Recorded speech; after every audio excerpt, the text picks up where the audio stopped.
Hoy estamos muy contentos porque tenemos la visita de la doctora Ángela María Maya, eh, distinguidísima profesional del área del derecho ambiental, es abogada de la Universidad Externado de Colombia, máster en Derecho de Aguas, Medio Ambiente y Recursos Naturales y doctora en Derecho de la Universidad de Zaragoza en España.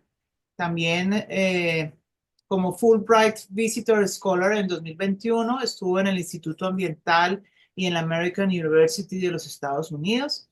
Actualmente dirige el Departamento de Investigaciones dentro del Departamento de Derecho del Medio Ambiente y en la Universidad Externado y es consultora para organizaciones nacionales e internacionales en materia de legislación, sostenibilidad y gobernanza estratégica ambiental. Le ha invitado hoy porque hay un tema, digamos, que se ha vuelto un poco complejo y es, pues, dentro del contexto del reconocimiento que el gobierno nacional quiere hacerle a las minorías étnicas sobre sus derechos fundamentales y sus formas de gobierno, etcétera, etcétera. Pues, hace unos meses decidió otorgarle unas competencias a las autoridades indígenas en materia ambiental. Eso provocó algún tipo de, digamos, de conflicto entre el Ministerio de Ambiente y estas autoridades y la doctora nos va a contar un poquito eso, en qué consiste y eventualmente qué solución podría haber a estas situaciones, porque obviamente nuestro marco regulatorio debe tener cierta coherencia para que el operador jurídico y los ciudadanos del común puedan tener certeza y seguridad jurídica. Entonces yo le agradezco muchísimo a la doctora Ángela María su generosidad para con el Colegio de Abogados de Minas, Petróleos y Energía en gastarnos un ratico de su tiempo, que es bastante limitado, para venir a contarnos sobre esos temas de los cuales ella es experta. Entonces, doctora Ángela María, muchas gracias y te cedo la palabra. Bueno, doctora Adriana, muchas gracias por la invitación sobre todo y pues por esa presentación tan amable. Me alegra muchísimo estar acá, compartir en escenarios diferentes estos temas, siempre con un poquito de cautela porque estos temas son muy sensibles y son muy complejos y las narrativas y los temas políticos son bastante complejos y no quiero que de pronto el discurso se vaya por donde no es un discurso político, es un discurso jurídico. Entonces, nuevamente, muchísimas gracias por la invitación. Me alegra muchísimo compartir este espacio tan interesante y seguramente nutrido para todos. Espero que así sea. Voy a compartir mi pantalla. Me confirman entonces que se esté viendo. Sí, estamos viendo perfecto. Listo. Bueno, entonces muchísimas gracias. Vamos a dar inicio para aprovechar el tiempo. El tema que se me pidió compartir hoy es la autoridad indígena como autoridad ambiental, con el objetivo de comprender cuál es el rol de las autoridades indígenas en la gestión ambiental de Colombia y los retos y oportunidades relacionados con su reconocimiento como autoridades ambientales. Vamos a mirar eso qué significa y el marco normativo, pues expedido, pues no tan reciente, pero sí recientemente en octubre del año pasado. Esta exposición tiene cuatro preguntas o tres preguntas muy sencillas. ¿Quiénes son las autoridades indígenas o cuáles son las autoridades indígenas en Colombia? De pronto, entender un poquito los diferentes términos que hay alrededor de autoridad, territorio, entidad. En segundo lugar, y es el tema en el que más me voy a extender, cuál es el marco normativo y sus competencias ambientales. Y en tercer lugar, el caso de estudio del resguardo Remanso Chorrobocón, que es el caso pues más sonado a principio de este año, con algunas conclusiones y preguntas para el cierre. Algunos comentarios iniciales. Bueno, pues tenemos que reconocer que Colombia es un país biodiverso y un país con una diversidad étnica y cultural bastante extensa. Tenemos una población de 1,9 millones de personas que representan un porcentaje, el del 4,4 del país. Y algo muy interesante es que el 64% de la población indígena reside en territorios colectivos legalizados, mientras que el resto se encuentra en centros urbanos o en zonas rurales dispersas. Y los pueblos indígenas de Colombia se encuentran distribuidos en 27 departamentos del país. En Colombia existen 65 pueblos indígenas, pues que aún conservan sus idiomas propios, representando una riqueza lingüística también muy amplia, con uno de los países que más lenguas indígenas tiene. aunque el idioma principal pues sigue siendo el español. Y entre los pueblos más destacados se encuentra el pueblo Wayuu, el más numeroso, el Nasa, el Quichua, el Misak y el Kogi. Y se caracterizan por tener pues una identidad y unas formas de vida propias. Precisamente por esto, la Constitución ha reconocido esta obligación de proteger las riquezas culturales y naturales del país y el deber también que recae en las personas. Reconoce que nuestro país es un estado pluriétnico. Perdón, estoy dando mis notas acá. Ya con esto descanso. Me toca salir un poquito antes, carito, porque como pues la señora me llegó a las 7 y se me da Ahí las tenemos 6. un micrófono ahí abierto. No pasa nada. Em, Se me desaparecieron mis notas, pero bueno. Y se reconocen los derechos diferentes en la Constitución, claro, no necesariamente como en un listado así expreso de todos estos derechos, pero sí en el texto constitucional se encuentran el derecho a la consulta, el derecho a la propiedad colectiva y a la protección cultural, el derecho a la participación política y a la justicia, el reconocimiento de autonomía de las autoridades tradicionales, la igualdad, la subsistencia, la educación, temas de salud también, y la conservación del territorio. Em, Desde el punto de vista de la relación entre medio ambiente y pueblos indígenas, pues es bastante relevante, sobre todo en nuestro país. Se ha encontrado que en Colombia los pueblos indígenas son guardianes tradicionales de la biodiversidad y el 80% de la misma, se puede decir, esto a nivel mundial, se conserva debido a las prácticas ancestrales. Claro, esto genera como unos matices, porque aunque las comunidades indígenas son guardianes y han conservado el medio ambiente durante muchísimos años, pues también tienen sus propios intereses y sus necesidades de desarrollo. Y esas necesidades de desarrollo pues deben compatibilizarse y así han sido tradicionalmente, se han compatibilizado con estas necesidades de protección ambiental. Para el 2023, cerca del 57%, estos son según las cifras de deforestación, o sea, según las cifras del monitoreo de deforestación que saca el ministerio año a año, hasta ahora solo tenemos las del 2023, que son las más recientes. El 57% de los bosques naturales se localizan en áreas con presencia de comunidades locales organizadas, ya sea resguardos indígenas, territorios colectivos de comunidades negras y zonas de reserva campesina. Como les decía, también tiene sus necesidades propias y pues el medio ambiente es el sustento ancestral de estas comunidades y por el cual se han desarrollado a través de los siglos. Aquí traigo como unos recortes de noticias muy sencillos para mostrarles cómo se ha reconocido, claro, desde organizaciones internacionales, la importancia y el aporte que presentan los pueblos indígenas, porque son aliados estratégicos frente a la lucha contra el cambio climático, juegan un papel en la protección de los bosques y un estudio colaborativo que se hizo en el 2022 a nivel mundial identificó que el 91% de los territorios a nivel mundial, repito, que están protegidos o que están en territorios indígenas, pues tienen un estado de conservación bastante alto. Es decir, sí es evidente y sí existen cifras que nos demuestran que estos territorios protegidos de manera comunitaria por los métodos tradicionales, pues sí representa un aporte importante a la protección ambiental y sí tienen unos datos que reflejen esta información. Ahora sí, entrando, tenemos diferentes conceptos y hay algo muy interesante. Espérenme que es que tenía un texto acá que quería revisar. ¿Dónde están mis notas? Aquí ya están.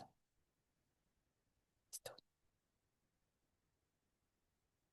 Acá. Listo. En cuanto a los conceptos de territorios indígenas, es fundamental entender que para los pueblos indígenas el territorio como concepto va mucho más allá que una porción de tierra y consiste, pues no estoy viendo las cámaras acá, me gusta, pero un poquito, listo. Y consiste es un espacio de vida, se debe entender como un entramado que integra relaciones culturales, espirituales, sociales y económicas. Entonces, es el lugar en donde se transmiten sus conocimientos, y eso es lo que nosotros llamamos como cosmovisión, es este conjunto de elementos que conforman la forma de ver el mundo de estas comunidades y que está ligado a su territorio. El territorio es un derecho fundamental para estas comunidades, hace parte de su forma de ver el mundo y así ha sido reconocido no solo por nuestra Corte Constitucional, sino por la Corte Interamericana de Derechos Humanos, que ha reconocido que un componente esencial del derecho al ambiente sano es el derecho al territorio y que está ligado al derecho a la integridad y a la subsistencia de estas comunidades. Eso desde el punto de vista como del concepto general. Ahora, en cuanto a conceptos jurídicos, existen muchos conceptos y muchas definiciones muy similares. Existen los territorios indígenas que se describen en la Constitución como entidades territoriales, gozan de autonomía para la gestión de sus intereses y se definen como las áreas poseídas en forma regular y permanente por una comunidad, parcialidad o grupo indígenas y aquellas que aunque no se encuentran poseídas en esa forma, constituyen el ámbito tradicional de sus actividades sociales, económicas y culturales. Entonces, podemos entender que territorio indígena es más bien como un concepto genérico mm, que no necesariamente significa o se identifica con una figura político-administrativa. Eso que estoy tomando acá son unas definiciones de las más recientes que encontré en la jurisprudencia de la Corte Constitucional en la C054 del 2023. Dentro de estas series de definiciones, los resguardos indígenas son, lo señala la Corte como un lugar donde me organizo. Desde el concepto del territorio hace parte todo el lugar donde el grupo étnico ejerce el derecho fundamental a la propiedad colectiva. Y desde el punto de vista jurídico, la naturaleza jurídica de los resguardos indígenas son una institución legal y sociopolítica de carácter especial, conformada por una o más comunidades indígenas que con un título, aquí es importante porque hay un reconocimiento jurídico a la propiedad mediante un título de propiedad colectiva que goza las garantías de la propiedad privada, en donde estas comunidades poseen su territorio y se rigen para el manejo de este territorio y su vida interna por su organización propia, amparada por su fuero indígena y su sistema normativo propio.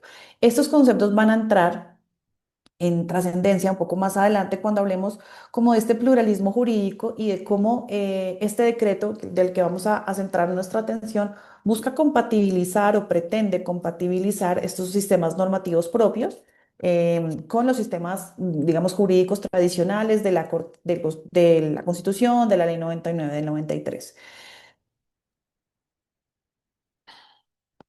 También tenemos otro concepto que aquí simplemente les dejo como la inquietud, que son las ETIs, las entidades territoriales indígenas, que son aquellas que se crearon a través de un parágrafo transitorio y se señaló su creación y se requiere una ley orgánica que desarrolle su contenido. Nosotros tenemos una ley orgánica del 2011, pero esta ley no se pronunció sobre las entidades territoriales indígenas. Entonces, es importante reconocer que desde la Constitución, la Asamblea Nacional Constituyente del 91 fue un punto de partida muy importante para las comunidades indígenas en cuanto a su reconocimiento jurídico. Muchas de las sesiones y muchas de las apuestas y propuestas de las comunidades indígenas quedaron plasmadas. Incluso en una literatura que estaba revisando se señalaba que podemos hablar de una constitución indígena y Colombia es un país que por lo menos formalmente ha reconocido esta lucha y este desbalance que hay en los derechos de las comunidades indígenas y ha tratado de salir adelante mm, en la medida de lo posible. Aquí vemos un caso en el Quinó, 33 años en deuda. Desde la Constitución del 91 se creó, se señaló la creación de estas entidades territoriales, como dentro del significado en que intentemos nosotros jurídico por entidad territorial, y hoy en día no se han creado. Entonces, tenemos unas figuras como los resguardos, tenemos las autoridades indígenas, que por un lado estábamos viendo el concepto de territorio y el concepto de figura territorial, que son los resguardos indígenas. Ahora, en cuanto a temas de autoridades, ¿qué autoridades indígenas hay? Tenemos autoridad indígena tradicional, claro, tengamos en cuenta que esta terminología que tenemos acá, pues nos representa un montón de términos o varios términos que pueden parecer sinónimos, pero que no necesariamente son sinónimos que en bueno, yo estoy seguro que los abogados acá conocemos que nuestro marco normativo a veces usa indistintamente un término y no lo desarrolla más adelante.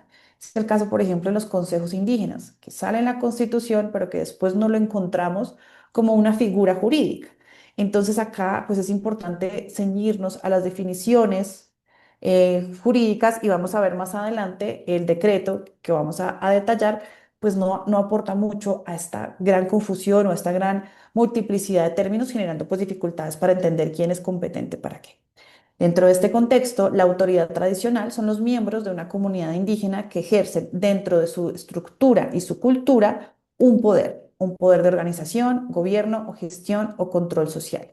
Entonces, la autoridad indígena es la autoridad de la comunidad, que puede ser el mamo, el hermano mayor. Cada comunidad va a tener, incluso hay diferentes comunidades que tienen, perdón, hay comunidades que tienen como diferentes figuras, política y religiosa.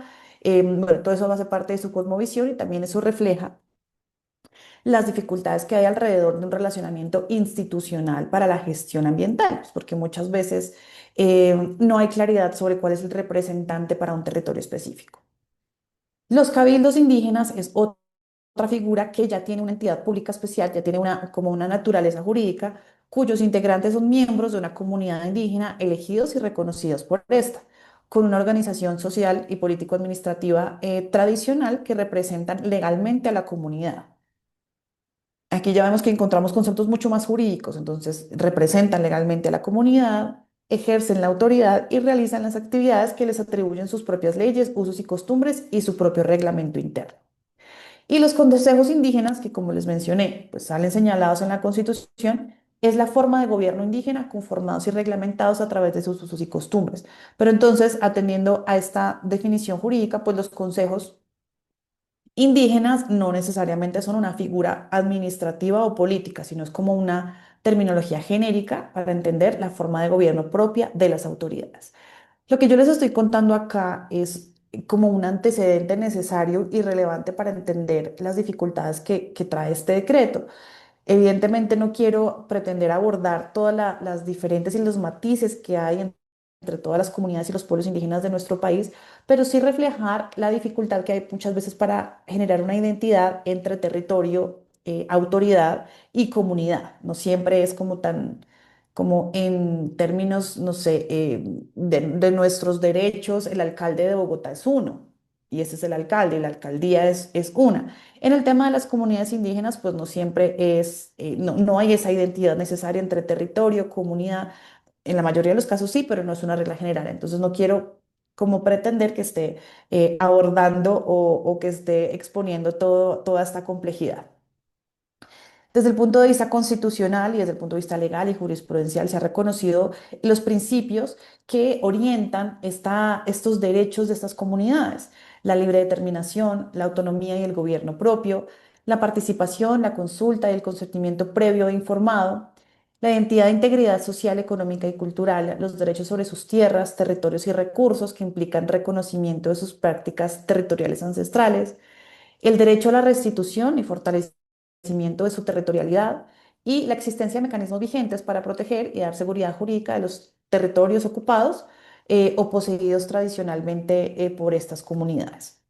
También tengo que mencionar que con la llegada del Acuerdo de Escazú se refuerzan muchos de estos elementos, especialmente los que se refieren a la participación, a la consulta y al consentimiento, porque Escazú trae unos estándares de cómo deben verse estos derechos. No todos, claro, porque aquí hay muchos más que no son solamente información, participación, acceso a la justicia, pero sí hay unos estándares para entender qué significa la participación, qué significa la justicia en términos ambientales, y esto tiene una relación directa con las comunidades indígenas. Hace un poquito más de un mes estuve en Inírida exponiendo con apoyo, pues, con invitación de la Procuraduría, el Acuerdo de Escazú a miembros de comunidades y también pues, de comunidades indígenas, pero también pues, a ciudadanos de la región. Y me sorprendió mucho que la mayoría de ellos no tenía claro qué era el Acuerdo de Escazú y también que generaron una interpretación que no me pareció necesariamente la adecuada.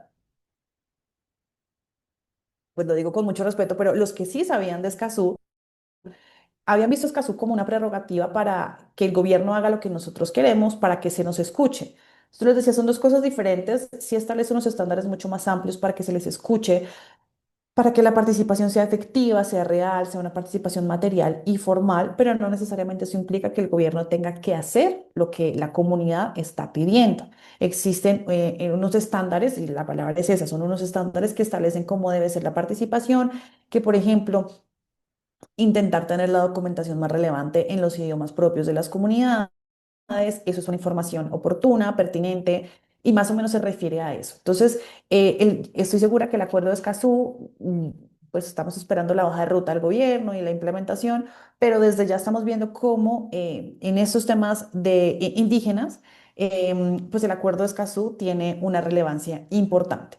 Y también vamos a ver cómo esto se refleja en el resultado pues el resultado, no, el caso del conflicto que vamos a exponer en la última parte.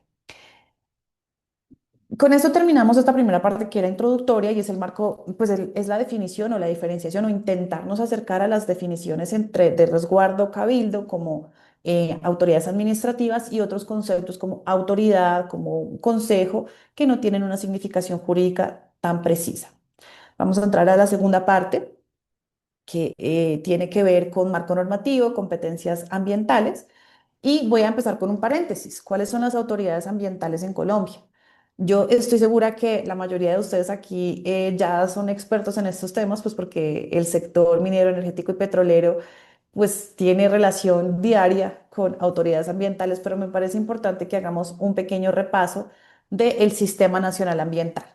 De acuerdo con la Ley 99 de 93, que es la ley como fundacional del derecho ambiental después de la Constitución del 91, el Sistema Nacional Ambiental es un sistema, es un conjunto de elementos.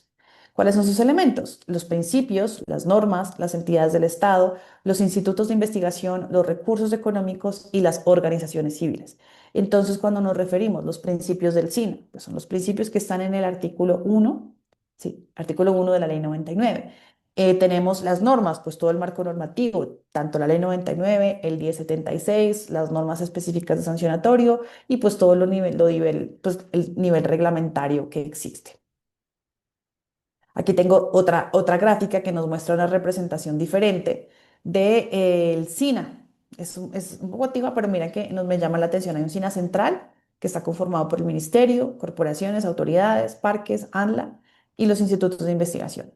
El SINA social, que está conformado por las universidades, medios, ONG, sector privado, ministerios, comunidades étnicas y campesinas y sociedad civil.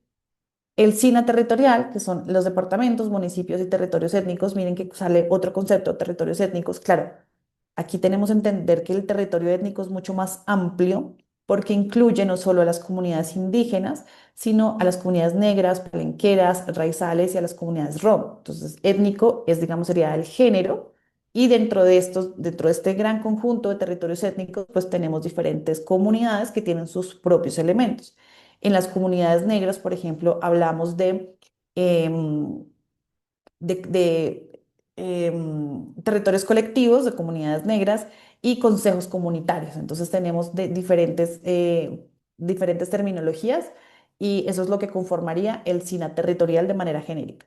Y el SINA transsectorial está conformado por ministerios, institutos, agencias, los organismos de control, la policía, la fiscalía, el ejército, la armada, bueno, todo el tema de defensa. Entonces, dependiendo de la interpretación o de la forma que queramos ver el SINA, pues digamos que yo siempre he hecho el chiste que no es tan chistoso y es que cuando todos somos el SINA, pues nadie es el SINA. Y cuando estamos en esas reuniones con entidades que queremos articular y que queremos generar flujos de información, pues esto siempre se dificulta a pesar de que todos conformemos el mismo sistema nacional ambiental. Tenemos las tres principales autoridades del nivel nacional: el Ministerio de Ambiente, que es el rector de la política nacional, la Autoridad Nacional de Licencias Ambientales, que tiene esa competencia específica, y Parques, que administra el sistema de parques en el territorio nacional. Tenemos las corporaciones autónomas regionales, y aquí es donde empezamos como a generar atención frente a lo que trae el decreto. Y a las interpretaciones que hizo esta comunidad, que fue la que primero arrancó con utilizar las prerrogativas de este decreto. Tiene la función de autoridad máxima ambiental en el área de su jurisdicción. Asesora a los municipios en la definición de los planes. Ejerce las funciones de evaluación, control y seguimiento de los usos del suelo, agua, aire y demás recursos no renovables. Fija en el área de su jurisdicción los límites permisibles de emisiones. Participa en los procesos de planificación y ordenamiento territorial y un montón más de competencias que se encuentran en la Ley 99 y algunas normas que han como ajustado o aclarado un poco más detallado estas competencias. Las autoridades ambientales, las corporaciones autónomas regionales y desarrollo sostenible son las autoridades ambientales por excelencia. Son las que otorgan las licencias, las que otorgan los permisos, las que establecen los sancionatorios, investigan los sancionatorios cuando hay este tipo de situaciones, de infracciones administrativas, investigan las infracciones administrativas, etcétera. Entonces son las que desarrollan por excelencia la función de autoridad ambiental. Desde el punto de vista teórico, a mí me llama mucho la atención que podemos identificar y agrupar las competencias de diferente forma. Unas son las competencias de vigilancia y control, o sea, las sancionatorias. Otras son las competencias de comando, que son las autorizatorias.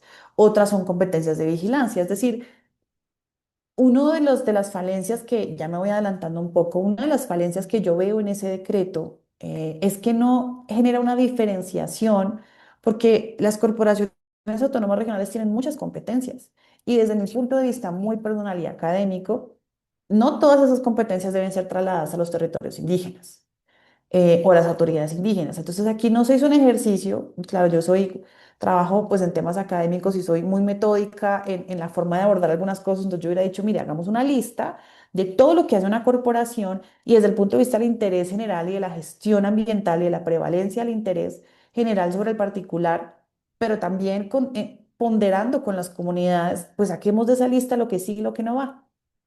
Y ya les voy a adelantar un poquito más en esa precisión. Tenemos 33 corporaciones autónomas regionales en el país. Ahí cierro esa pequeña adelanto a mis comentarios sobre el decreto. Y tenemos los grandes centros urbanos, que son aquellos municipios que en razón a dos características tienen su propia autoridad ambiental. Una característica es que tengan más de 1 millón de habitantes o la otra característica es que por medio de una ley se les haya establecido la característica de distrito o área metropolitana. No todos los municipios tienen, por ejemplo, EPA en Buenaventura, pues Buenaventura no tiene más de 1 millón de habitantes, pero sí hay una ley que establece que es un distrito portuario. Entonces, atendiendo a estas dos particularidades, hay algunos municipios, algunas ciudades o regiones en el país que tienen sus propias autoridades. Y la ley 99 dice, los grandes centros, las autoridades de los grandes centros urbanos tienen las mismas competencias que las autoridades ambientales en el área de su jurisdicción. Eso es bastante claro ya hoy en día. Entonces, donde termina el perímetro urbano y empieza el perímetro rural, cambiamos de autoridad. Aquí yo estoy en este momento en la universidad. Yo siempre digo, no me sé los datos exactamente, pero eh, genera como una asociación en decir que la circunvalar para abajo es la Secretaría Distrital de Ambiente y de la circunvalar para arriba es la CAR. No estoy segura si estos son los límites o me los estoy inventando, pero es para mostrarles cómo hay una competencia clara y definida en jurisdicción y cuando hay conflictos de competencia, pues hay herramientas para resolverlos entre las jurisdicciones de una autoridad y de otra, en este caso perímetro urbano. Y repito, la ley 99 dice, tienen las mismas competencias que las autoridades ambientales regionales. Entonces vemos que este es el recorrido y pues finalmente tenemos los institutos de investigación, que son el IDEAM, el INVEMAR, el Humboldt, el SINCHI y el IAP. Todo eso conforma desde el punto de vista institucional, así muy a grandes rasgos, el Sistema Nacional Ambiental. Ahora sí, cerramos paréntesis y empezamos a hablar de el recorrido que ha tenido el marco normativo de las comunidades indígenas en materia ambiental. Durante gran parte de la historia de Colombia, los pueblos indígenas, y esto es antes del 91, pues tenían una situación de vulneración o, digamos, de sumisión se ignoraban sus derechos y no había un reconocimiento expreso y existían figuras como los resguardos coloniales que tenían una autonomía muy limitada.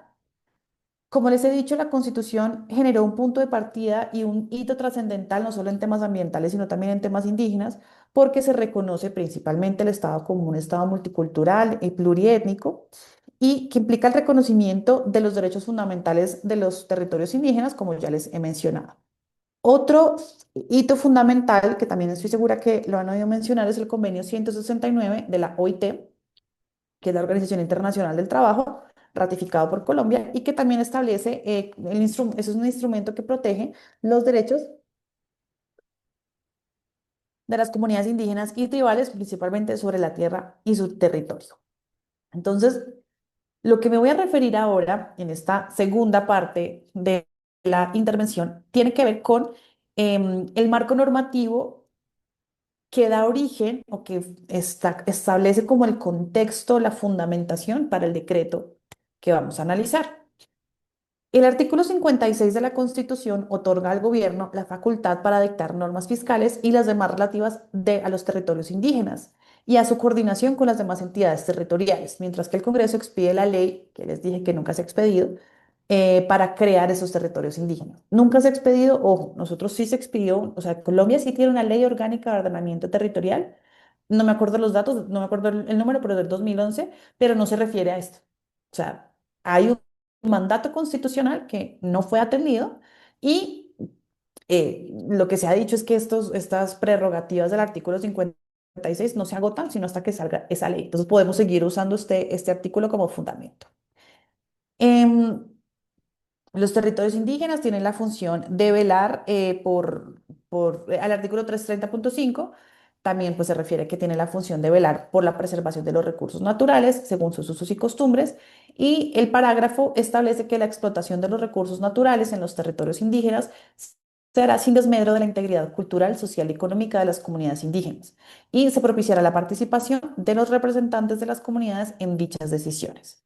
Posteriormente, la Ley 21 del 91 establece que una protección especial para los derechos de los pueblos a sus tierras y a los recursos naturales en sus tierras y comprende el derecho de participar en la utilización, administración y conservación de dichos recursos. Entonces vemos que este marco constitucional inicial, más la Ley 21, pues ya establecía la incidencia y la relación que hay entre los territorios de las comunidades y sus recursos naturales, una relación que era de participación y participación, esa es la palabra principal, participar en las decisiones, participar en la utilización, administración y conservación de dichos recursos. Es decir, esto no es nuevo, esto está en nuestra Constitución, el reconocimiento de este derecho que tienen las comunidades, precisamente por lo que por el argumento con el que empecé esta charla, y es la relación intrínseca que hay entre un territorio y una comunidad para su cosmovisión. Aquí yo podría abrir otra puerta e irme por otro lado que me encanta, pero que no voy a ir, y son los derechos de la naturaleza. Y es otra, digamos, otra capa que se le pone a la complejidad ambiental de nuestro país, simplemente para contarles por qué hallo relación en esto, es que este territorio, esta cosmovisión de algunas comunidades indígenas ven en la naturaleza, en el medio ambiente, como un componente de su comunidad. No tienen una relación tan obvia con la otra edad, con el otro, es decir, yo no veo al río como otro, sino al río como parte de lo que yo soy, y tienen una cosmovisión especial en donde el río, así como tiene derechos, pues tiene, así como tiene deberes de proporcionar alimento, proporcionar agua, proporcionar, no sé, limpieza y pureza, pues tendrá también unos derechos que deben ser protegidos. Entonces, en esos casos, a nivel internacional y ya en Colombia, ha surgido la figura de otorgarle a ese elemento de la naturaleza esa característica o esa connotación de sujeto de derechos. Pero eso tiene sentido cuando estamos hablando de una cosmovisión propia de una comunidad indígena. Yo soy bogotana y dentro de mi forma de ver el mundo, el río Bogotá es un río. No es la madre, no es el alimento, no es la fuente, es un río. Entonces no tiene sentido que en mi contexto se protegiera al río Bogotá como sujeto de derechos, en nuestro contexto como ciudadanos bogotanos. En el caso del río Atrato o en Colombia o del río Wanganui en Nueva Zelanda, que fue el primero de estos, estas comunidades ven al río como un componente esencial de su forma de ver el mundo, con una interrelación directa entre su vida, su esencia y esos elementos de la naturaleza. Por lo tanto, ahí sí tendría sentido el reconocimiento porque ya las mismas comunidades lo ven así. Voy a cerrar esta puerta que abro para no irme por allá, pero es como para contarles un poco dónde se conectan estos temas, y todo eso hace parte de unas tendencias que están surgiendo ahora, que ya ahorita me voy a referir un poquito al anteceder este decreto. Entonces, retomo, estamos revisando el marco normativo que da origen a esta norma que vamos a analizar, en la que nos vamos a centrar, y que que se deriva de entender a la naturaleza o al medio ambiente como un elemento esencial de los territorios de las comunidades indígenas. Em, También hay otro marco normativo, no específicamente ambiental, que son estas normas del decreto ley 1953, después el decreto ley 6, del 14, después el 632 del 2018, que establecen de temas de territorios indígenas, pero ojo, no son las entidades territoriales indígenas de la Constitución, sino un régimen especial para poner el funcionamiento de la administración de los sistemas propios hasta que el Congreso expida la ley y establecieron unas competencias que se ejercen dentro de los planes de vida, que los planes de vida son los instrumentos por los cuales son como los planes de desarrollo o los planes de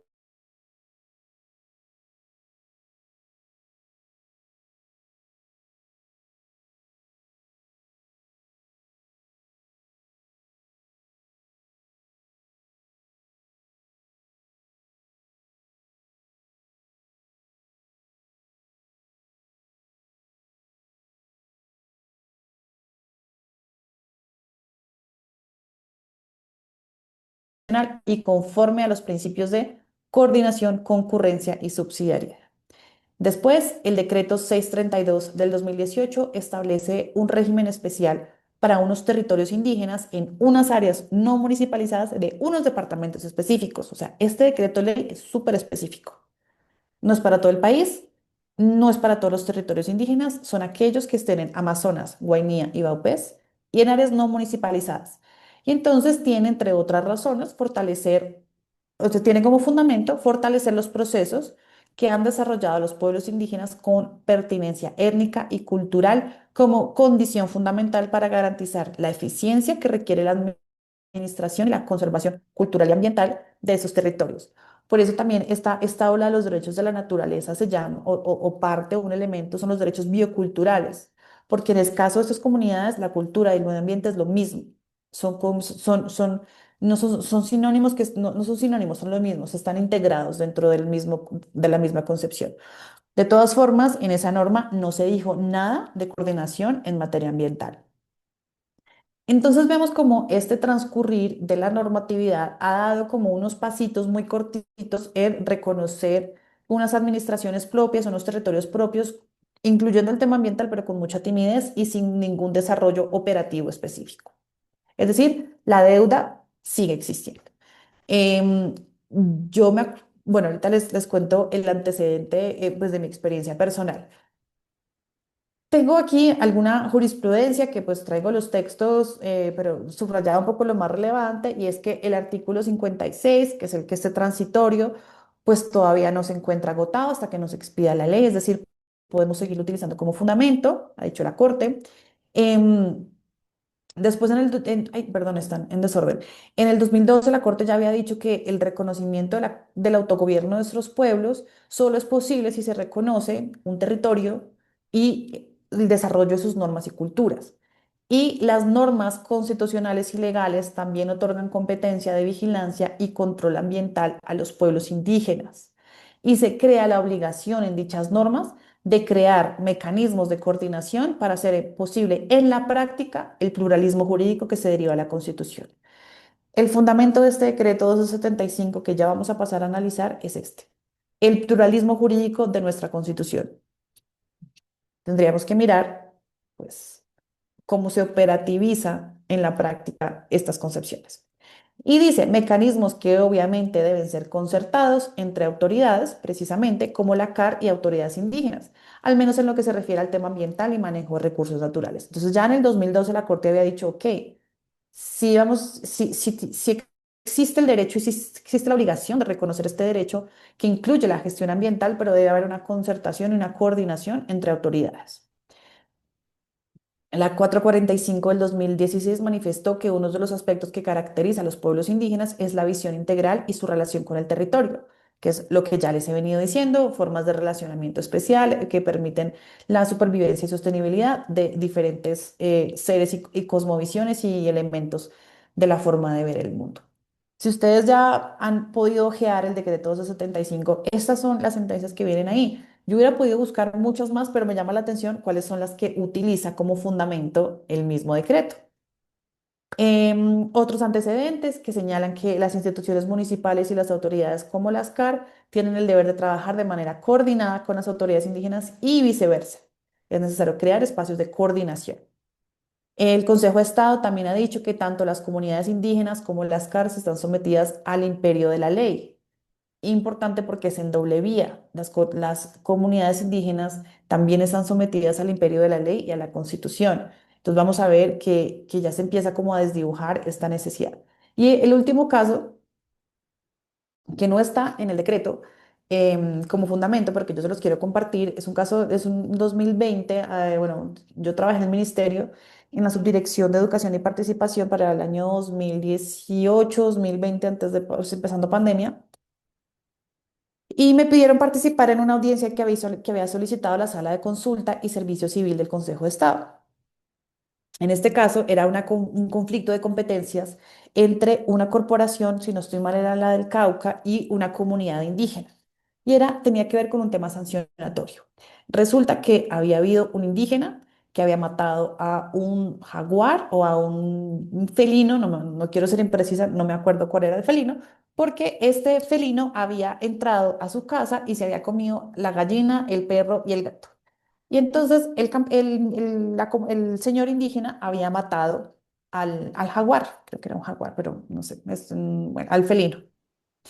Entonces, claro, pues eso es una infracción administrativa porque eso es, no sé, eso es, matar a un animal. Entonces, la comunidad indígena también, o sea, había empezado el tema de la sanción, había sancionado al miembro de la comunidad indígena con unas sanciones propias según sus usos y costumbres.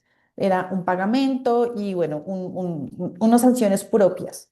Entra la corporación, identifica el sancionatorio y empieza a iniciar el sancionatorio en contra del miembro de la comunidad. Sin embargo, la comunidad le ganó, el señor ya fue sancionado.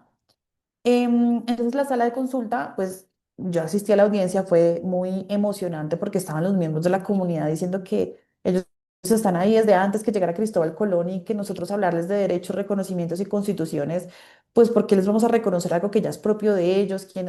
Fue muy, muy interesante culturalmente y entonces yo estaba participando apoyando al ministerio. Claro, la instrucción del ministerio, no la digo, se imaginarán cuál era. Entonces, pues yo estuve ahí representando al ministerio, hice un escrito porque el consejo pidió un escrito. Al final, el Consejo de Estado dice que la competencia de las autoridades indígenas para ejercer control y vigilancia en relación con el medio ambiente de su territorio equivale a la atribuida a las corporaciones y otras autoridades en estas materias. Entonces se dio a entender que la competencia sancionatoria de una autoridad indígena sí es equivalente a la de la autoridad ambiental. Ojo, sancionatoria. ¿Se acuerdan de ese listado que me hubiera gustado hacer a mí de todo lo que hace una corporación para identificar cuáles corresponderían, un listado muy matemático? Esta es una competencia que desde mi punto de vista sí debería tener una comunidad indígena. Una comunidad indígena debería tener la capacidad, y según el Consejo de Estado en el 2020 se reconoció, la potestad sancionatoria. ¿Cuándo? Cuando la infracción sea cometida por un miembro de la comunidad dentro del territorio de la comunidad, no cuando un indígena está cometiendo un delito en un casco urbano o cuando un no miembro de la comunidad indígena genera una infracción dentro del territorio indígena. Entonces, esta competencia sería muy restringida, pero sería reconocer que sus medios sancionatorios y sus derechos y sus legislaciones propias son válidas. Claro, unos dirían, pero válidas en unos casos sí, en otros casos no. La línea es muy difícil y el discurso se vuelve más político, ético, moral, filosófico, más que jurídico. Entonces aquí yo les comparto mi opinión en esa experiencia, también un poco para irles adelantando que yo considero que sí existen algunas competencias que deberían tener las comunidades, las autoridades ambientales indígenas, las autoridades indígenas, perdón. Sí existen algunas, ya vamos a entrar en detalle.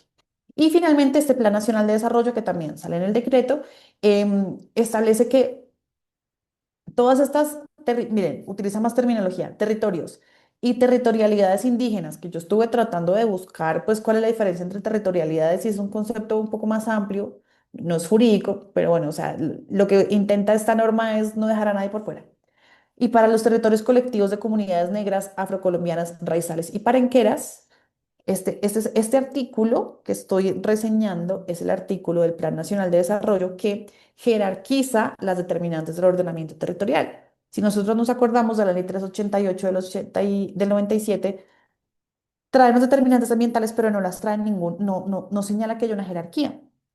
Mm, Esta norma del 2023, creo que es la de la Ley del Plan Nacional de Desarrollo, esta es una jerarquía. Entonces dice, estas determinantes en esta jerarquía tienen que respetar los principios de la palabra de vida, leyes de origen, derecho mayor, derecho propio de cada comunidad. Y en todo caso serán vinculantes para todos los actores. Es simplemente una muestra más del fundamento que trae este decreto y que tiene que ver con el reconocimiento de estos instrumentos de cosmovisión, porque no son solo administrativos ni religiosos, son culturales, ambientales, económicos, en el ordenamiento de nuestro país. Con estos antecedentes llegamos al decreto 1275 del 2024, que tiene por objeto establecer medidas requeridas para el funcionamiento de los territorios indígenas como categoría en materia ambiental y el desarrollo de las competencias ambientales de las autoridades indígenas y su coordinación efectiva con las demás autoridades o entidades. Entonces, básicamente, esta norma lo que dice es, ahora sí vamos a reconocerle a estos territorios indígenas que son autoridades ambientales. mm, Ahorita devolviéndome un poquito, yo me acuerdo de la discusión que teníamos en la subdirección cuando estábamos preparando el concepto, y es que decían, es que no podemos decir que son autoridades ambientales, porque las autoridades ambientales son las de SINA. Entonces son entidades, son autoridades indígenas con competencias ambientales. Es un matiz jurídico importante. No son autoridades ambientales, son como territorios o autoridades indígenas con competencias ambientales. Aquí el decreto sí lo dejó clarísimo. Ay, no tengo el título acá, pero autoridades ambientales indígenas. Tiene unos principios que los quiero revisar acá como para contarles un poquito que está un poco densa la diapositiva, entonces preferí no... Ay, aquí está. Principio de espiritualidad indígena. Bueno, primero la primacía del interés general, que se refiere pues a la protección étnica y cultural de esas comunidades. Espiritualidad indígena, pues se refiere a que cada ley de cada pueblo indígena tiene la energía que le da. Y miren, es que me parece interesante de haberlo puesto, pero no quería cargarles más las diapositivas. La espiritualidad nace de la ley de origen de cada pueblo. Es la energía que le da a la vida, a la cultura, al tiempo que logra la interrelación entre los elementos del universo. Establece las orientaciones para mantener el equilibrio, la armonía, reciprocidad y revitalizar el conocimiento y práctica de los saberes ancestrales. Esta redacción es muy bonita y es muy interesante encontrar eso en una norma. Ya les voy a contar un poco más sobre mis percepciones sobre eso. Territorialidad, pues es la importancia de reconocer el territorio indígena que comprende todos los espacios. Comunitariedad se refiere a que son acciones solidarias y recíprocas entre diferentes componentes, en diferentes miembros de los pueblos indígenas. Reciprocidad natural.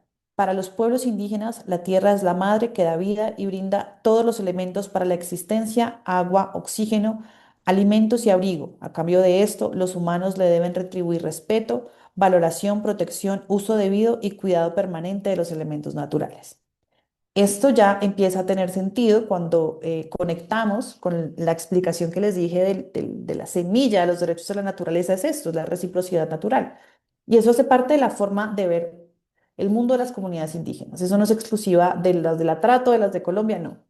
Si una comunidad indígena tiene esto como fundamento de su concepción del mundo y de la vida.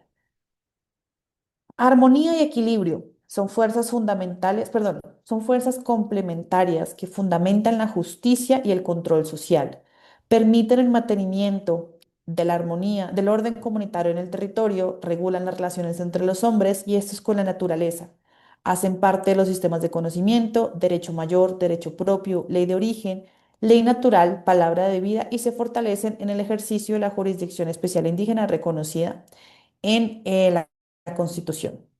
Siguiente principio, coordinación ambiental efectiva. Ay, bueno, se me olvidó contarles que además de estos principios, pues los de la ley 99 y todos los de las normas de competencias indígenas, pero esos son específicos. La coordinación constante y dialogada de gobierno a gobierno, claro, ya de gobierno a gobierno, porque es que ellos tienen su propio gobierno y se entienden con nuestro gobierno local, que será, pues en este caso, autoridades ambientales, las CARS. Deberá ser desarrollada en el marco del respeto mutuo. Las entidades con competencias ambientales, incluidos los territorios indígenas, indígenas coordinarán de manera amplia aquellos asuntos que sean de su conocimiento con la nación, siempre que en salvaguarda los derechos de la protección de la naturaleza. Responsabilidad ambiental intergeneracional.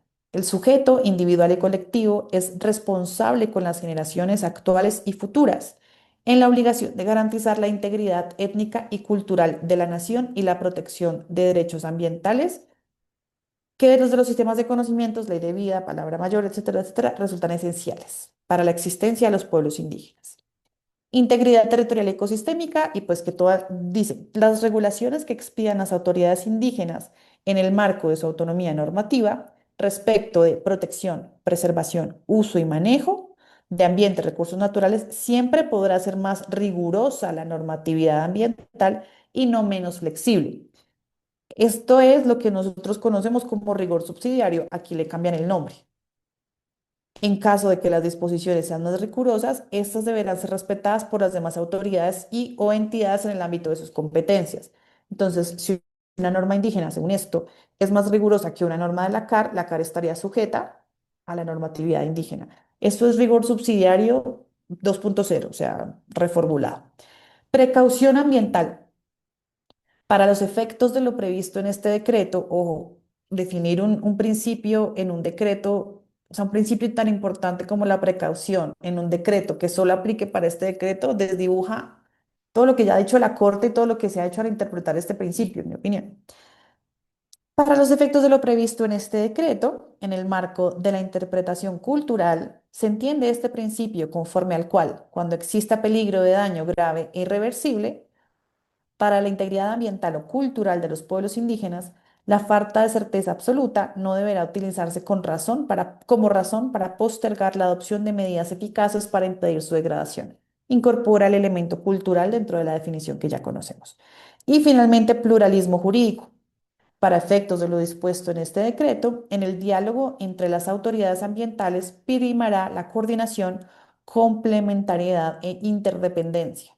En todo caso, se aplicarán de preferencia los sistemas normativos propios de los pueblos, así como los principios establecidos en la Constitución y las reglas derivadas de la jurisprudencia. Bueno, es entender cómo hay un diálogo de derechos y cómo este pluralismo jurídico se toma como el fundamento de este caso. Ámbito de aplicación. Se aplica para los territorios indígenas de los que tratan los artículos 286 y 330 y se complementan en el decreto del 2014 y los territorios indígenas que se pusieron en funcionamiento en virtud del decreto ley 632, que son esos específicos. Amazonas, Guainía y Baupés no municipalizados. Resguardos indígenas y reservas indígenas. Resguardos indígenas ya los vimos, tienen su definición jurídica. Reserva indígena no encontré, no, pues sí he oído de reserva indígena, pero pues no es una figura con una connotación jurídica. Esto que estamos viendo acá, recapitulo, es el ámbito de aplicación del decreto. ¿Cuáles son estos territorios a los que les aplican estas competencias ambientales? Y esto es un montón. Territorios ancestrales, territorialidades y las áreas poseídas por las comunidades que tengan un gobierno propio y hayan solicitado por las respectivas autoridades la puesta en funcionamiento de la entidad territorial indígena, que ya como que ocho, según los datos que encontré ayer, 8 han hecho la solicitud, o la formalización y o seguridad jurídica del territorio indígena, de acuerdo con las normas que serán ejercidas por sus diferentes sistemas de conocimiento. Entonces, un primer elemento que podemos destacar acá es que el ámbito de aplicación genera mucho ruido. Claro, esto, bueno, me devuelvo un poquito una explicación y ya conecto con este tema. Desde el punto de vista muy teórico y académico, están surgiendo unas nuevas teorías, unas nuevas formas de entender el derecho ambiental. Algunos autores hablan de dejar el derecho ambiental atrás y hablar del derecho ecológico, del derecho ecocéntrico, del derecho de la tierra.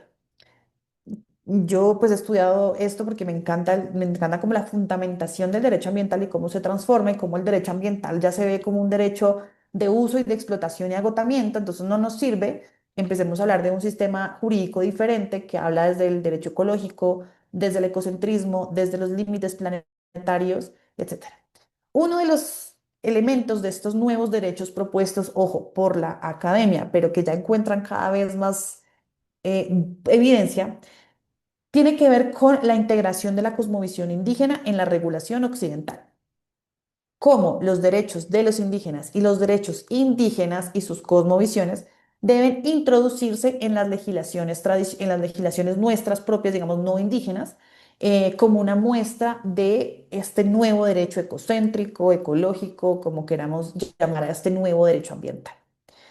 Y el punto de partida es que las comunidades han logrado mantener por muchísimo, muchísimo tiempo el medio ambiente en unas condiciones favorables y que el derecho que nosotros nos inventamos en los años 70 y 80 pues nos está llevando al desastre, entonces tenemos que combinar estos dos derechos. Eso es pluralismo jurídico y esto es una sustitución de un derecho por otro.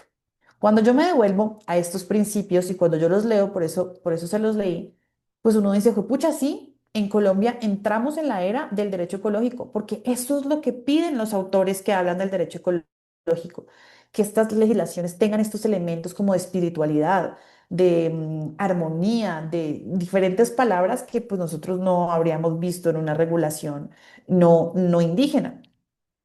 Entonces uno dice, y yo estaba preparando que quería hacer una charla sobre este tema en un congreso internacional, y yo dije, no, pues yo voy a hacer la charla sobre este decreto porque este decreto nos demuestra cómo Colombia ya está entrando en esta nueva ola de derecho, en esta nueva forma de entender el derecho, incorporando cosmovisiones indígenas.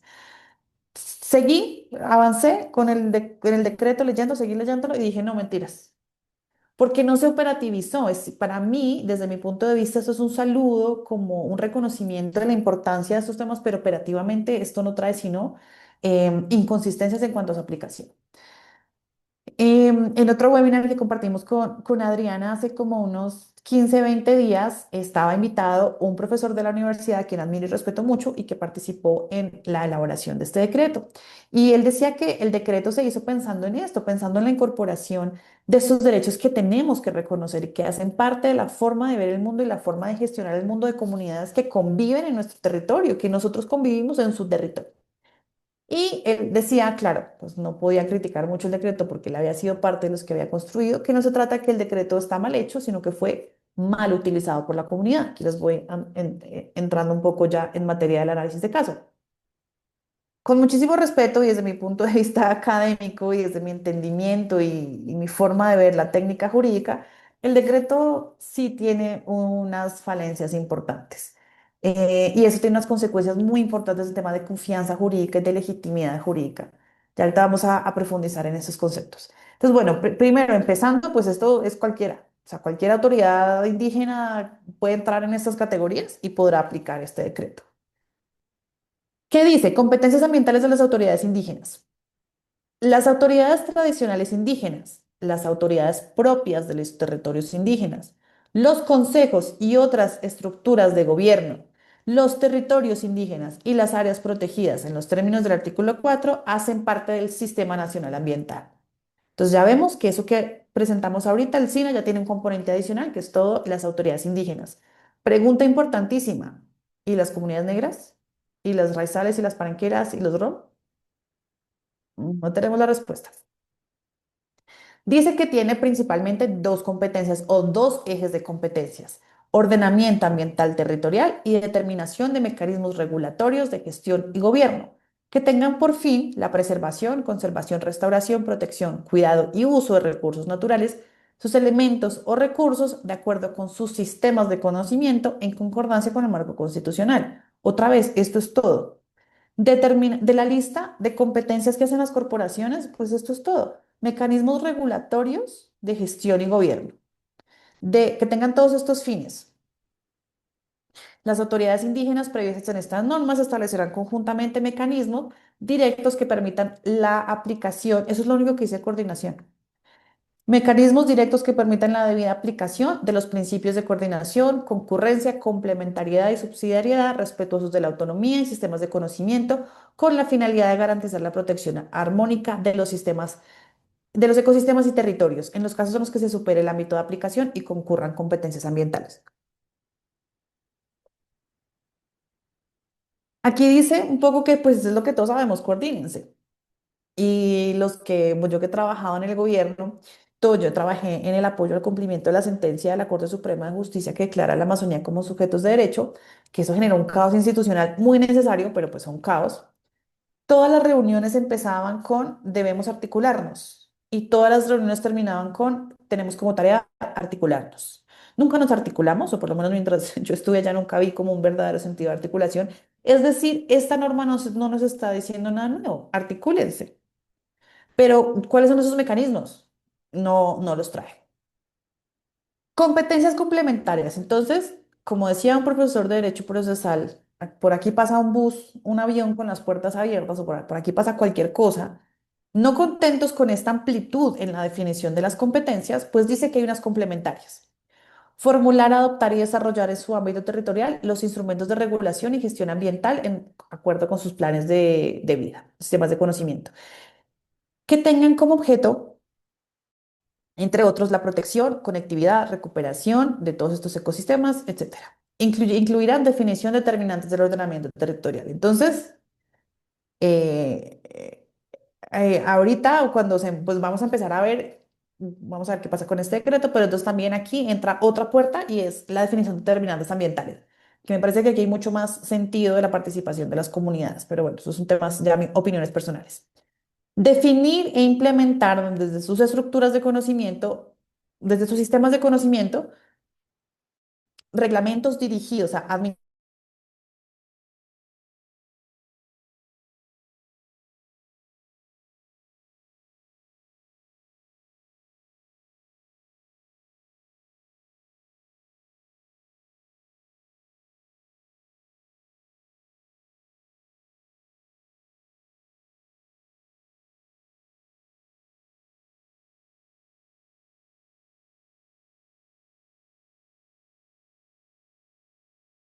y todos estamos trabajando cada uno en lo suyo. Es decir, entiendo que esto les suene como un poco innecesario o un poco como dato curioso, pero pues es importante porque así se construye el derecho hacia el que vamos. Y las personas que están trabajando en la aplicación de las normas y las personas que están trabajando en el análisis de las normas, pues tienen que hablar un lenguaje común pues para que esas normas puedan mejorar.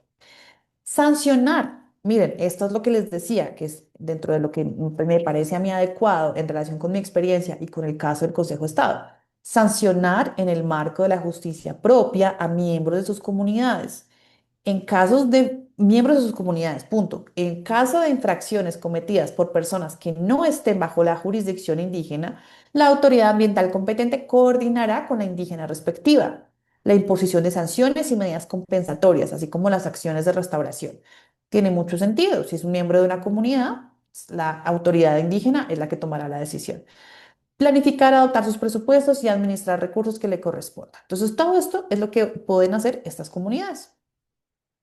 Tiene unos artículos finales sobre coordinación efectiva, el Ministerio de Ambiente, Instituto y todos estos, las autoridades ambientales, los establecimientos, las entidades territoriales, se coordinarán de manera efectiva con las autoridades indígenas para los términos de estas normas. Y las entidades públicas están llamadas a la coordinación y a observar todos estos sistemas de conocimientos propios en los diferentes elementos, medidas, instrumentos eficaces, eficientes, permanentes y culturalmente adecuados. No dice más, trae unas disposiciones finales de presupuesto y no dice más. Algunos cuestionamientos. Esto es crónica de una muerte anunciada. Les antecedo que este decreto está recontrademandado. Aquí dice, pues les traje algunos pantallazos, no todos. Exministro demandó decreto que otorga las competencias ambientales. El exministro Wilson Ruiz, que critica la decisión de otorgarles facultades ambientales tan amplia, pues porque se les genera potenciales conflictos con las corporaciones. Iba a traerles un video del ministro Ruiz, pero claro, el video era puramente político y pues no me quiero meter por ese lado. Si se han dado cuenta aquí, mi explicación y mi forma de ver este tema y muchos otros es jurídica en estos escenarios. Claro que tengo mis opiniones políticas, pero acá yo les estoy contando las inconsistencias jurídicas. Este otro pantallazo que está aquí arriba es de Azocars. Azocars ya le había dicho al ministerio, ojo con ese decreto, se lesiona la autonomía y las competencias de las corporaciones, generan unos caos y unas situaciones funcionales que puede generar hechos de corrupción, bueno, puede generar muchas cosas. Muchas preguntas. Surgen preguntas como, ¿de qué manera se ejecutarán estas competencias? ¿Cómo se coordinarán las acciones compensatorias? Esas son las preguntas que ya se hacen a nivel práctico, operativo. Otro pantallazo que dice, es preciso mencionar que a pesar de reconocer formalmente los principios de las cosmovisiones indígenas, el decreto padece importantes vacíos legales, como la falta de definiciones claves, de conceptos claves como territorio y delimitación de competencias. Esto puede generar ambigüedades, dando lugar a disputas, conflictos sobre jurisdicciones y alcances. Crónica de una muerte anunciada, dicho lo dicho, llegamos al caso del resguardo del remanso Chorrobocón, que es el primer elemento, el primer ejemplo puesto en práctica de lo que trae ese decreto.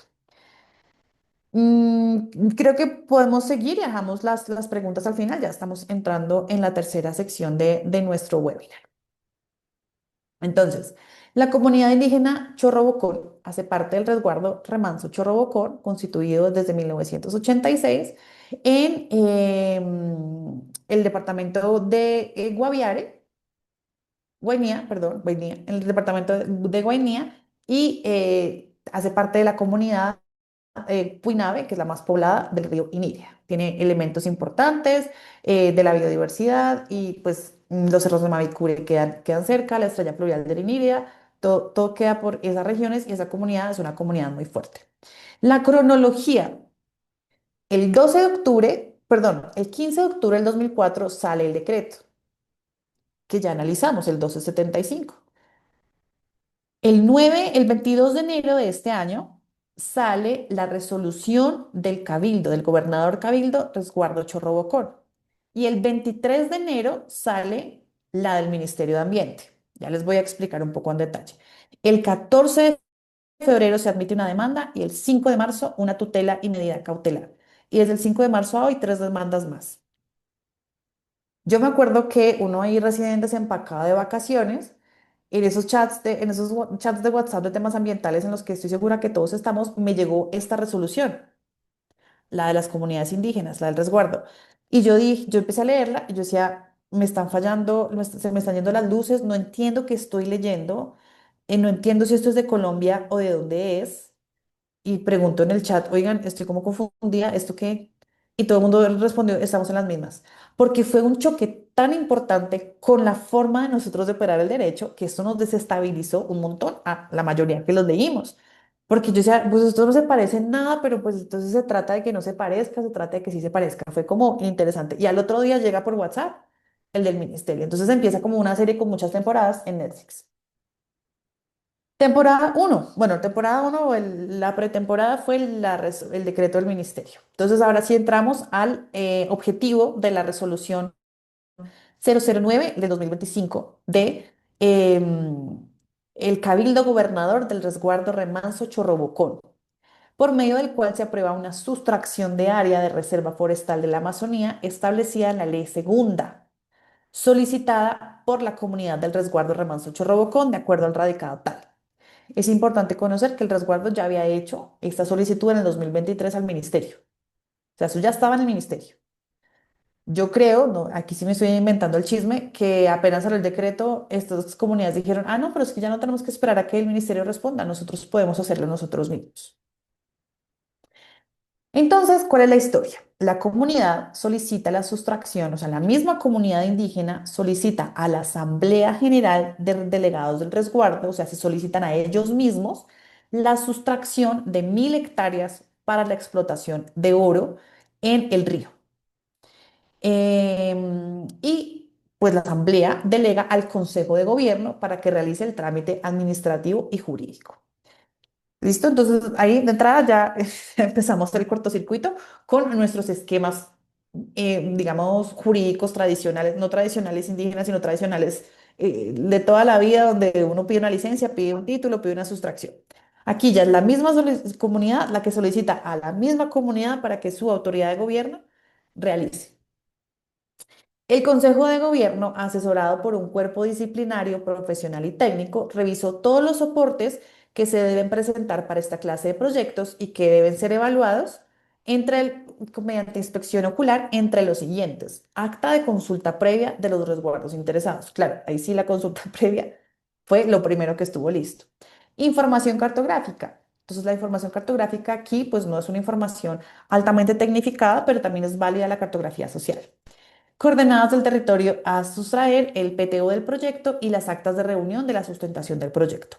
Verificados todos los documentos, se concluyó que se cumplen con todos los requisitos dispuestos en el ordenamiento jurídico y constitucional en materia ambiental, lo que permitió iniciar el estudio de evaluación técnica como lo corresponde, como lo dispone el cronograma de actividades. Este pantallazo acá es mi archivo en PDF en donde yo voy resaltando todos los colores que me están llamando la atención. De entrada, desde el derecho ambiental, ¿cuáles son esos requisitos dispuestos en el ordenamiento jurídico constitucional en materia ambiental? La fundamentación jurídica de esta resolución, si nosotros no se las quiero poner aquí todas para invitarlos a que le echen una miradita, ninguna norma, por ahí la ley 99 sale, pero colgada al letrero, o sea, la ley 99 o el decreto 1076, que son las normas que fundamentan, y la 110 del 2022, que son las que fundamentan la sustracción, pues por aquí no aparece. Entonces, de entrada, nos preguntamos, bueno, ¿este pluralismo jurídico qué? ¿Permite la fundamentación de una actividad administrativa con fundamentos jurídicos diferentes? O sea, ¿cómo opera el pluralismo jurídico? Yo puedo inventarme un trámite de sustracción diferente en virtud del pluralismo jurídico, entonces aquí puedo sustraer con unas reglas diferentes. Yo creo que no, personalmente. Aspectos técnicos y el trámite, pues hay un capítulo con una contextualización general, una delimitación del área a contratar, la exploración y la estimación de los recursos, el plan minero, el plan de cierre y abandono. Se habla de compromisos sociales y desde el punto de vista del análisis jurídico de entrada les digo que se confunden los trámites de sustracción y licencia ambiental. ¿Por qué? Porque desde el punto de vista del derecho ambiental, la sustracción es un trámite exclusivamente, que además, sustracción de reserva de ley segunda es un trámite exclusivamente del Ministerio de Ambiente. Cuando entró la ministra Susana, la exministra Susana, todos los temas de sustracciones de reserva estaban trancadísimos porque nadie se atrevía a firmar una sustracción. Ningún funcionario, ningún director de oficina se arriesgaba. Porque la sustracción implica levantar una protección ambiental, una restricción ambiental y liberar esa zona que antes era protegida, liberarla para cualquier uso. Entonces, es una decisión importante. Cuando llegó la ministra Susana, ella asumió, ella delegó a ella misma la firma de las sustracciones, un poco pues también como para blindar a los funcionarios, como para tomar una decisión que sea como muy estudiada, muy detallada y muy fundamentada. Esa fue la argumentación. Pero la sustracción no evalúa el proyecto que se va a realizar después. La sustracción dice, yo tengo esta área, le voy a quitar la protección porque se cumplen unos requisitos y se cumplen unos estudios del medio biótico, abiótico, de la importancia de la zona, representatividad, singularidad. Hay unos estudios, unos sustentos técnicos que dicen, ok, esta área se puede sustraer, no se puede sustraer. Por un lado está la sustracción, que es un trámite de levantar una restricción. Por otro lado, en materia ambiental están las licencias ambientales. Y la licencia las otorga la ANLA o las corporaciones autónomas regionales. El ministerio no otorga licencias. Y la licencia lo que evalúa es una obra, proyecto o actividad. Entonces la licencia sí evalúa la posibilidad de realizar una actividad minera. Según el decreto 1076, yo me sé todavía los nombres antiguos, 2041, la actividad minera está sujeta a licenciamiento ambiental, dependiendo del monto, ustedes más que nadie lo saben. Entonces son dos trámites completamente diferentes. En el derecho ambiental colombiano, la sustracción y la licencia ambiental son dos trámites diferentes que van de la mano, claro, porque me llevan a un mismo fin, es realizar una actividad. Pero si ustedes revisan todas las sustracciones, no se evalúa el proyecto que se va a realizar. Y en la licencia, pues ya tiene que ir de la mano la sustracción. En el caso del resguardo Chorrobocón, se sustrae para actividad minera. O sea, ojo, otra vez, en el marco del pluralismo jurídico, yo puedo inventarme un trámite, una figura nueva, como un remix entre, entre el de todito de la sustracción y el de todito de la licencia, hago un de todito nuevo. Yo creo que no.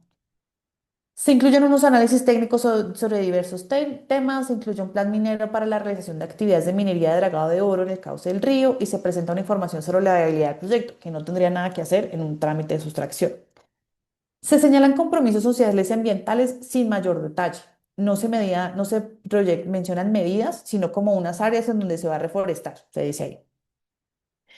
La argumentación se deriva de la importancia del proyecto para la comunidad. Repito, la argumentación de una sustracción debe ser un criterio técnico, no la importancia del proyecto para la comunidad. Entonces, claro, me puedo poner la pinta de abogada súper estricta y decir, no, es que eso está todo mal, horrible, todo nada que ver. O digo, bueno, pero es que es un derecho de una comunidad en su territorio. ¿Cómo protejo y cómo permito que realicen actividades que son ancestrales y tradicionales para ellas? Esto, por eso empecé diciendo que esto es muy complejo, que no hay una respuesta única. Yo tengo una que otra idea de abordar el tema, pero esto sale un poco como desde la academia, básicamente, sin desconocer y sin simplificar las complejidades que hay. Pero bueno, ya llegaremos al final. Se destaca dentro de la argumentación la minería tradicional que han venido realizando las comunidades. Se argumenta que el desarrollo de actividades de extracción se limitará exclusivamente al río Inírida, sin intervenir en ninguna zona de la selva ni requerir aprovechamiento forestal. Dicen que esto pues, protegerá el ambiente. Y los fundamentos jurídicos, como ya les dije, son normas de competencias y creación de territorios indígenas, no Ley 99, no 1076. Y dicen, para mí, en mi opinión, hay una interpretación imprecisa del 1275, porque dicen que este decreto, o sea, el resguardo dice, este decreto sitúa a las autoridades indígenas de un territorio específico en el mismo nivel jerárquico de las autoridades ambientales. Claro, esa no es la interpretación que yo haría, pero entiendo por qué se puede hacer esa interpretación, porque el decreto está un poco flojo en cuanto a seguridad jurídica. Y entonces aquí les traigo un pantallazo de la resolución del Chorro Bocón y dice, en los últimos 30 años nuestras comunidades han realizado actividades inalcanzables para que espérenme que no me- para que el gobierno nos reconozca como mineros de subsistencia y también para legalizar la actividad. Fue también así que se logró que el gobierno reconociera a través del ministerio la primera zona minera indígena dentro del resguardo para minería tradicional y ancestral de acuerdo a la resolución del 92. Y pues claro, ellos dicen, si tenemos 13 contratos de concesión, pues tiene sentido que tengamos sustracción y licencia todo en un combo.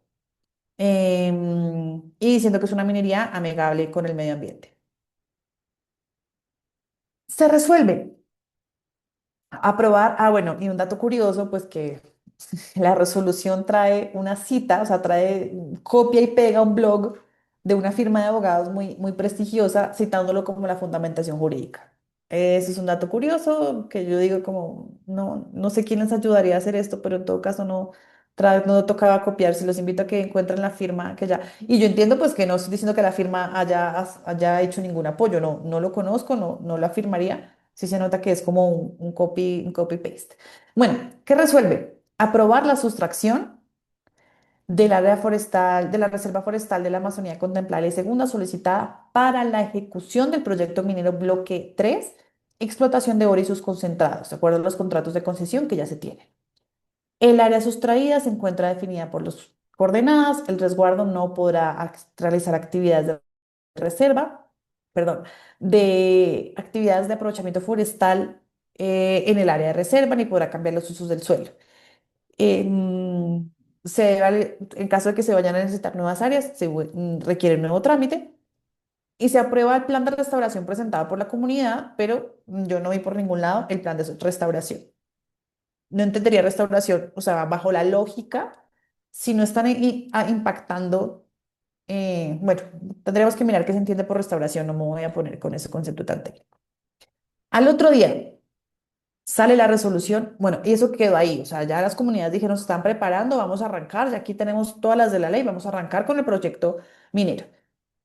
Otro día, 23 de enero, la ministra de Ambiente y Desarrollo Sostenible, porque es ella la que firma, como les conté, en el ejercicio de sus facultades, estudia una sustracción definitiva de Reserva Forestal de la Amazonía y se adoptan otras determinaciones en el marco del expediente tal. El expediente es el mismo resguardo indígena, la misma cantidad de hectáreas para la realización, bueno, todo el trámite jurídico y dice niega. Claro, ese es un documento como de 70 páginas que tiene pues todos los estudios técnicos del medio biótico, abiótico, inspecciones, bueno, todos los requisitos técnicos que se tienen que tener. Digamos que aquí no estamos analizando esta que, no sé, tendrá sus cosas y todo, pero pues en contraste con la del resguardo, pues esta tiene un procedimiento técnico, jurídico, administrativo específico. Niega la sustracción, notifica el resguardo y notifica al señor, pues el tercero interviniente y comunicar a las autoridades esta decisión. Aquí no se estudia el tema y ahí misma la misma resolución dice, aquí no vamos a estudiar el tema de minería porque es que no se trata de eso, se trata de la posibilidad y la viabilidad de sustraer una zona. Vemos en contraste la respuesta jurídica.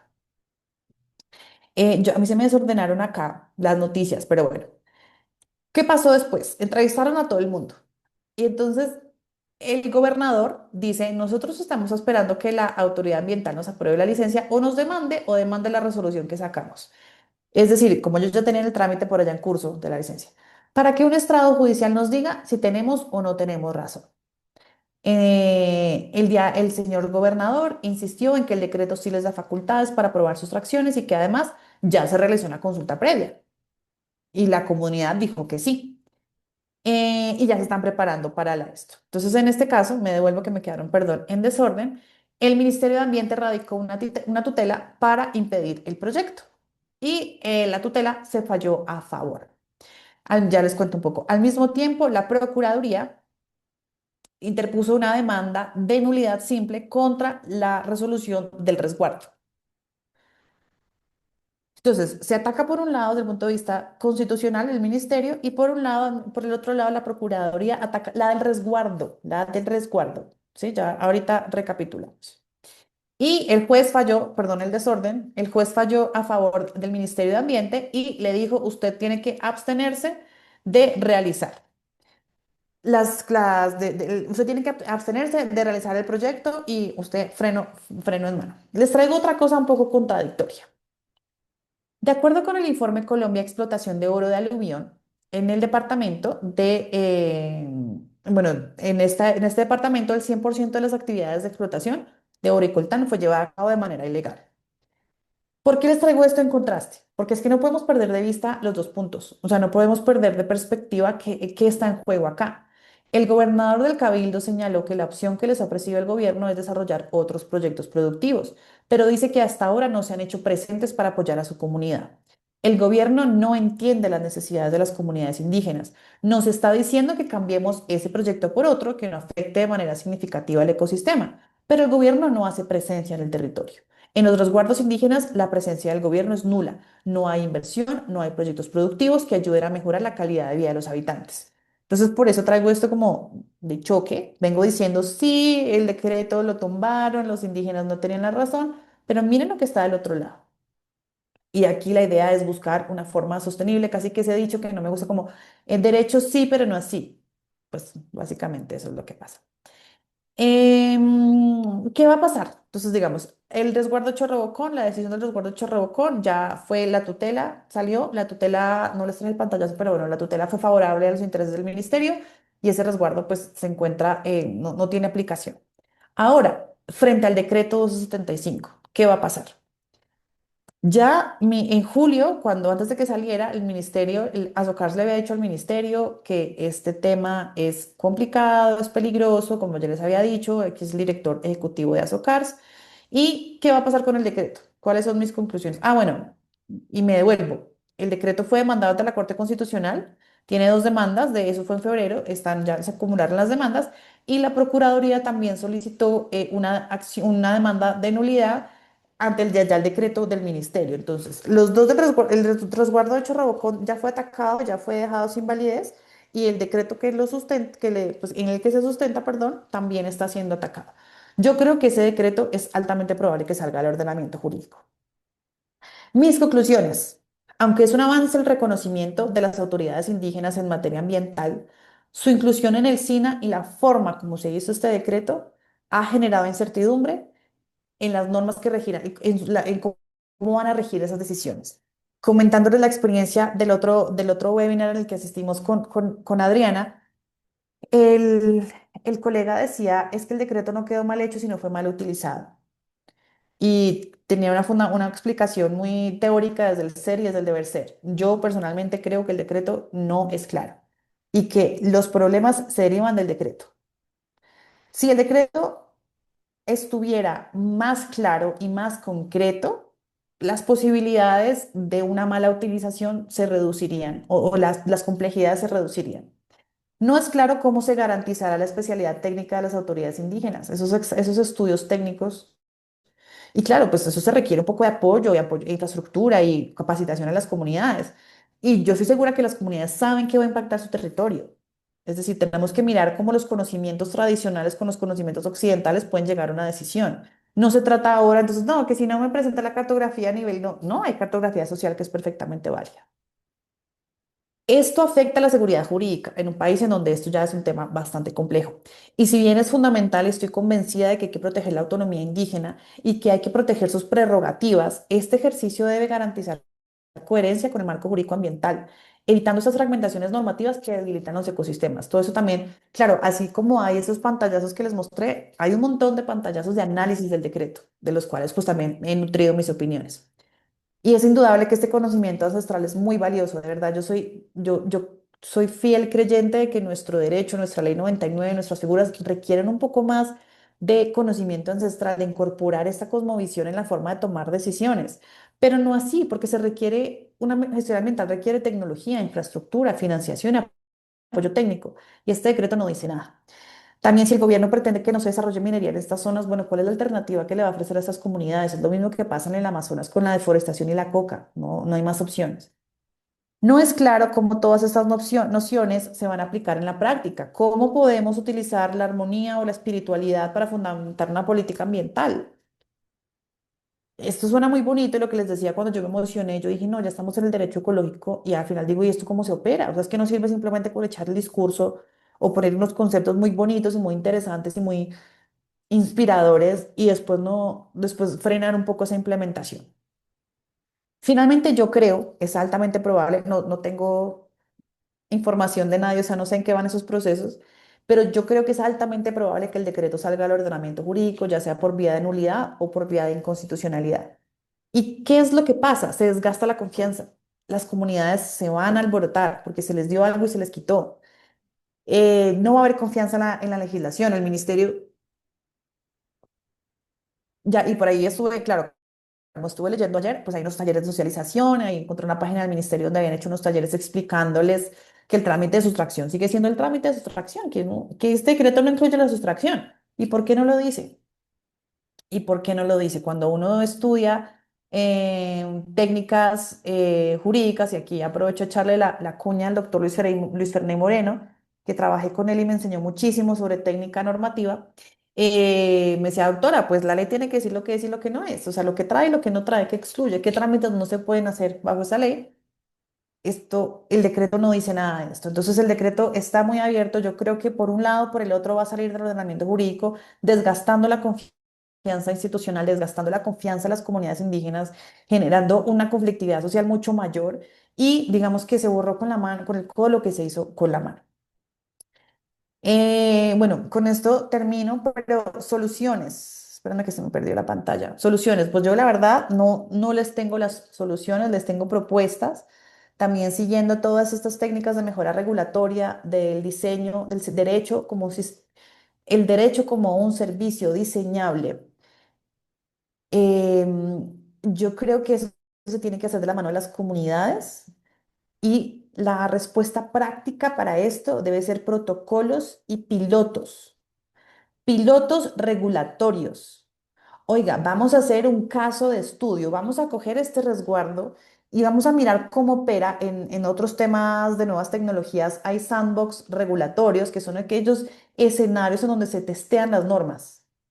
Y no se asusten, no se asusten, esto no es para siempre, vamos a mirar esta norma cómo nos funciona. Yo lo he trabajado y lo he propuesto mucho, el más que no me paran bolas en materia forestal. Cuando hay unos conflictos en materia forestal, en materia de plantaciones, y cuando uno propone que una plantación forestal tenga un régimen de transición de 45 años, pues a la corporación se le cae todo el pelo, porque ¿cómo así que 45 años?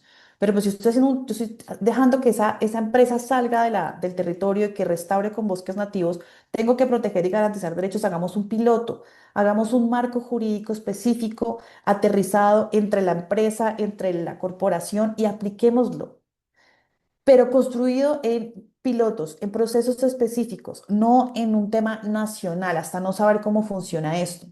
Yo estoy segura que con el marco jurídico que tenemos en este momento, si nosotros quitamos, hacemos de cuenta que ese decreto no llegó, podemos hacer un protocolo, un procedimiento, un instrumento jurídico. Protocolo es la palabra como un piloto normativo, un ensayo, en donde vamos a sacar una norma con unas comunidades a ver esto cómo sale, a ver esto en la práctica, esto cómo funciona.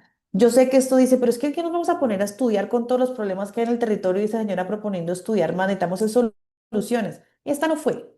Esta no fue. Yo creo que este decreto no fue una solución. Me parece que va a generar un poco más de eso, como de ruido, como de, este es el derecho ambiental, sí, sí, como este ruido. No, no estoy hablando del gobierno, el gobierno ya verá qué hace, pero es como una desconfianza en la institucionalidad ambiental. Porque además que miren que somos los mismos abogados que trabajamos en derecho ambiental los que estamos diciendo, oiga, esto no. Entonces cuando yo le explico estos temas a gente que no que no trabaja en esto, me dice, pero usted no es abogada de derecho ambiental y aquí está diciendo que todo lo contrario. Usted al fin para quién trabaja, porque usted está diciendo que este decreto está mal hecho y es del ministerio. Y yo, ¿y usted no está de acuerdo con que le den derechos a las comunidades? Y yo, sí, pero pues es que no son estos tipos de derecho, porque si nosotros dividimos en dos las competencias sancionatorias y de control de actividades, pues no todas se pueden mirar con la misma medida.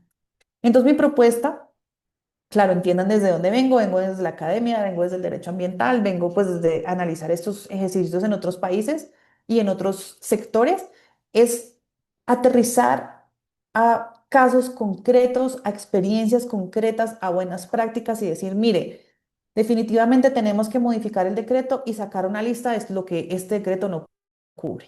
Y no cubre sustracciones ni licencias. ¿Y qué sí cubre? ¿Y yo cómo sé que sí cubre? Pues porque hice un piloto con tres comunidades, tres corporaciones e identifiqué para qué me servía esto y para qué no. Yo creo que esa es como una alternativa, repito, desconociendo un poco o simplificando poco la complejidad en los territorios, las dificultades que hay en materia socioeconómica. Pero bueno, esto era lo que yo quería compartir con ustedes. Veo que hay preguntas, entonces, bueno, no sé, voy si quieres al chat, no sé si quieres hacer algunos comentarios, Adriana, Pues yo adelante, ya pasamos a las quería preguntas. solamente hacer un comentario de algo que tú acabas de decir, precisamente producto de ese evento en el que tú y yo compartimos pues un panel. Y es que, como tú bien lo señalas, pues es triste que haya sido un ensayo que pueda ser perdido y que genere tanto perjuicio. Alguno de los compañeros panelistas pertenecía a las comunidades indígenas y llegó a decir, mire, es que si llegamos a perder esto, nosotros nos vamos para las CHID a recuperar, es decir, los derechos humanos. Entonces dice uno, qué triste que no haya habido un buen diseño de la norma para evitar este ejercicio, este problema. Nosotros tenemos de antecedente en minería que ya lo vivimos un poco con el tema de la participación ciudadana previa al otorgamiento de los contratos de concesión. La Corte Constitucional nos había venido diciendo de tiempo atrás, en sendas casi desde 2012, en sendas sentencias, oiga, coordinación y concurrencia entre las autoridades, coordinación y concurrencia, pero el legislador no entendía, el regulador no entendía, y finalmente, pues la sentencia se usa en 95 del año 2018, la Corte tuvo que casi entregarle eso mascado, ¿no? Haga esto así, así, así, que los magistrados normalmente dicen eso no es cuestión nuestra. Mm, O bien el legislador o bien el regulador tienen que hacer el diseño de esto. Entonces, efectivamente, volviendo al tema, no estamos calificando, sino simple y llanamente que la norma no quedó bien y es la razón por la cual no se puede aplicar. ujú. Entonces, gravísimo porque estamos afectando, como tú lo indicas, la seguridad jurídica y los derechos de los ciudadanos. Pero vayamos entonces a las preguntas. Aquí, no sé si María Carolina quisiera de pronto abrir su micrófono y contarnos cuál es su interés, su pregunta. Hola Adriana, ¿cómo estás? ¿Cómo Qué te gusto va? saludarte. Lo mismo te digo. Gracias. Sí, tenía digamos, la pregunta de si se hizo consulta previa o CPLI al momento de manera previa a la expedición de la resolución por la asociación. Sí, mira, te voy a compartir, aquí tengo todos los matachos de mis comentarios, entonces ahí hablan, esperen, no le buscamos. Ah, la resolución, ¿cuál? ¿La del ministerio? No, Ah, bueno, la la de del la, la resguardo. de la asocia- sí, exactamente. Mira, desde la comunidad, espérenme, amplío un poco para que veamos mejor. Porque quiere la gente jurídica. Desde la comunidad se realiza una reseña histórica del resguardo remanso, mencionando que fue constituida por bueno, un poco histórica la comunicación en los últimos 30 años. Y bueno, sí se señala que hizo consulta y sí hay un concepto, un certificado de consulta realizada. Pero miren que, pues, visualmente este documento, pues no. no es tan claro identificar, o sea, simplemente dice que sí, los compromisos, pero, o sea, para responderte, sí, la comunidad afirma que sí lo hicieron y se establecieron mecanismos para eso. Em, O sea que la ANSEP estuvo presente, no, ¿no? creo que no. O Pues Creo sea, que no entonces, sí. ujú. porque dice comunicar a la Autoridad Nacional de Consulta Previa. O sea, Ah, yo creo que ellos lo hicieron todos internamente, pero le dieron el nombre de consulta previa, pues porque le sí, pueden dar el nombre que es, pero una consulta previa dentro de los términos formales de nuestro marco constitucional y ajá, legal, ajá. no. Sí, entonces más bien lo que hicieron fue un CPLI. Se Sí, autoconsultaron, digamos. se autoconsultaron, sí, Sí, ok. Vale, Ángela, muchas gracias. Gracias, Adriana. con No, gusto. María Carolina, un gusto tenerte con nosotros. Rodrigo tiene una pregunta. Si quieres, hazla, abre tu micrófono.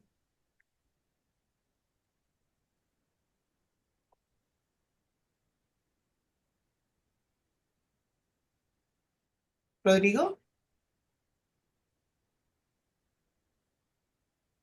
Pues si les parece, Bueno, leo la ya, pregunta. hola. Ah, Hola, ya.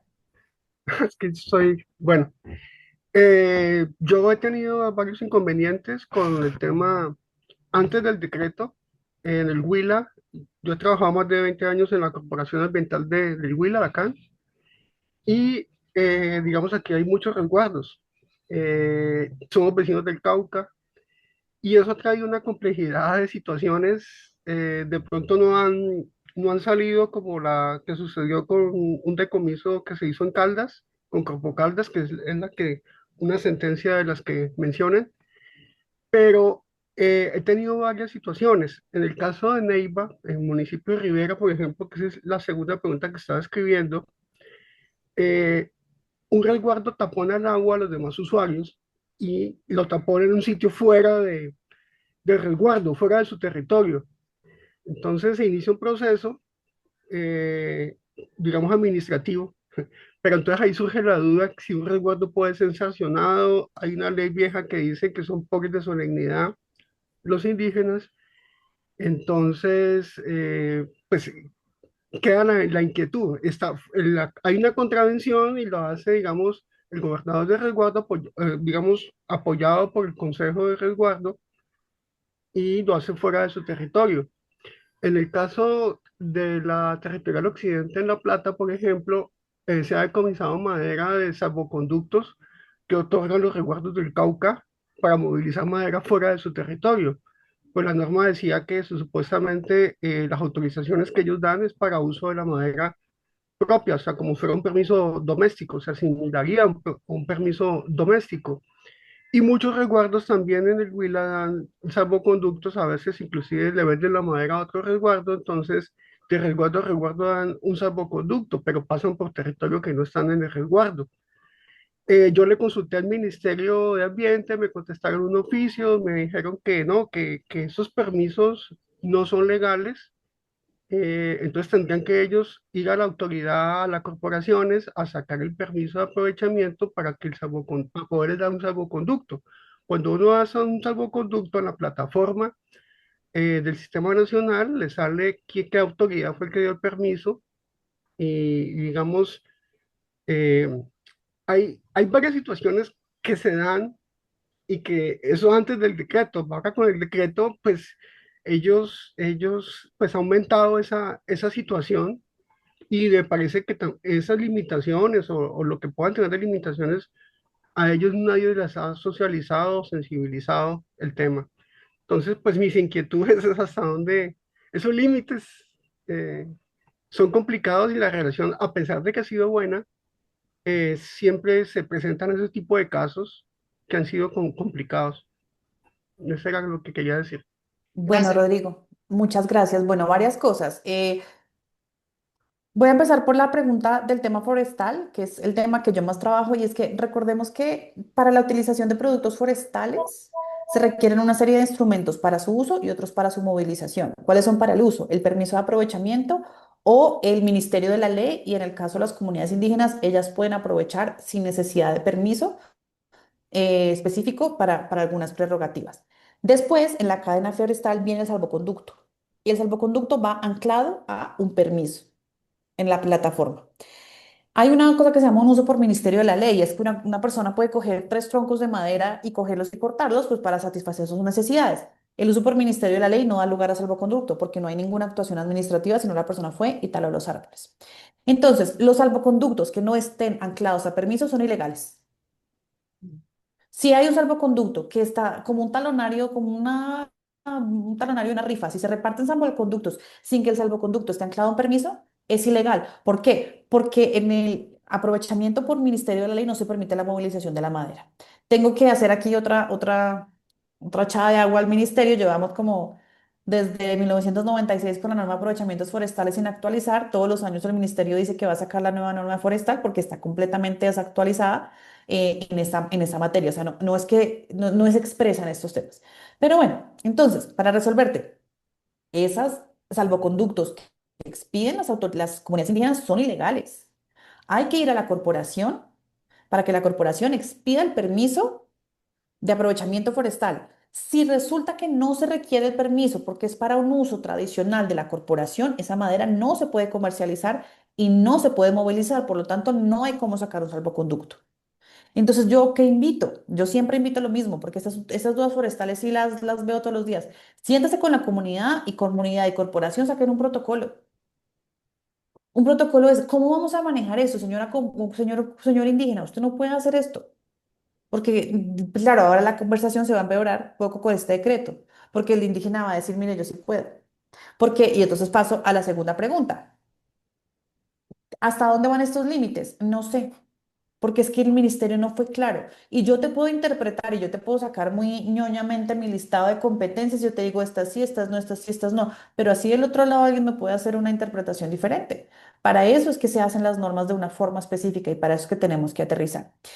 ¿Tienes otra pregunta sobre un resguardo puede ser sancionado administrativamente por delitos ambientales? Pues el resguardo no, las personas naturales por fuera de su territorio sí, pero pues también habrá un conflicto de competencias que seguramente tendrá que resolverse, pero sí, si un miembro de una comunidad indígena genera una infracción en un territorio que no es de la comunidad, pues habrá sujeto a investigación. Espero que, pues no tengo la respuesta precisa, nadie sabe estos límites hasta dónde van. Y el ministerio lo que hizo fue como enredar un poco más la pita que ya venía muy enredada con el tema de comunidades. Pero no Listo. puedes responder más concreta, pero no hay más por dónde. David tiene unas preguntas. A ver, David, dale. A ver, gracias, gracias. Pues primero me complace mucho oír a Rodrigo por acá, me complace, vecino. Bueno, Un tengo saludo. muchas cosas, muchas inquietudes. Primero, una gran aseveración que quiero hacer es que el derecho ambiental no es del 91. El derecho ambiental no es de hace un siglo. El derecho ambiental nació antes que el Código Civil. El Código de Eurico nos permite entender a nosotros, ya con la época de los godos y los visigodos, que lo primero que hizo el hombre fue reglamentar la relación del hombre con la tierra. Ahí nace el derecho ambiental, el derecho a la tierra nace ahí. Entonces no es que estamos creando normativa nueva, un derecho ecológico, un derecho ambiental, un derecho, eso no es nuevecito. El hombre vive de la tierra toda la vida, cualquier hombre, póngale el color que quiera o la raza que quiera. Y lo primero que hizo el ser humano fue reglamentar el uso de la tierra para vivir de ella. Toda la vida hemos vivido de la tierra, afortunadamente, gracias a Dios. ¿De acuerdo? Entonces, no hay ningún derecho ambiental nuevo, ningún derecho ambiental ecológico. Punto importante para tener en cuenta de que luego de que reglamentamos la relación del ser humano con la tierra, reglamentamos la relación del hombre con el hombre y nació el Código Civil. ¿De acuerdo? Luego vienen los señores españoles y nos supuestamente nos conquistaron, entre comillas, y nos traen una legislación acá a este país.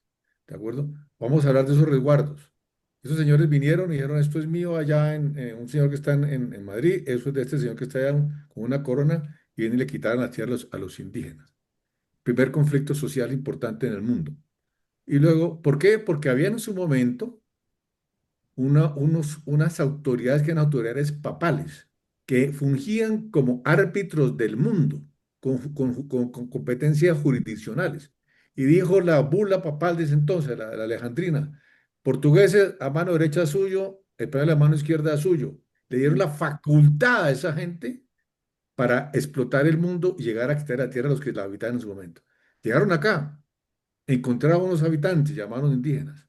Crearon unas, en ese momento, digamos que la principal reglamentación que tenían los reyes, que se llama las leyes de Burgos, pedía, por favor, cuiden los indígenas, cuiden los nativos, y le dieron protección especial a ellos, hay reglamentación sobre el particular. ¿De acuerdo? Entonces es importante tener claro eso, que no es una cosa nueva.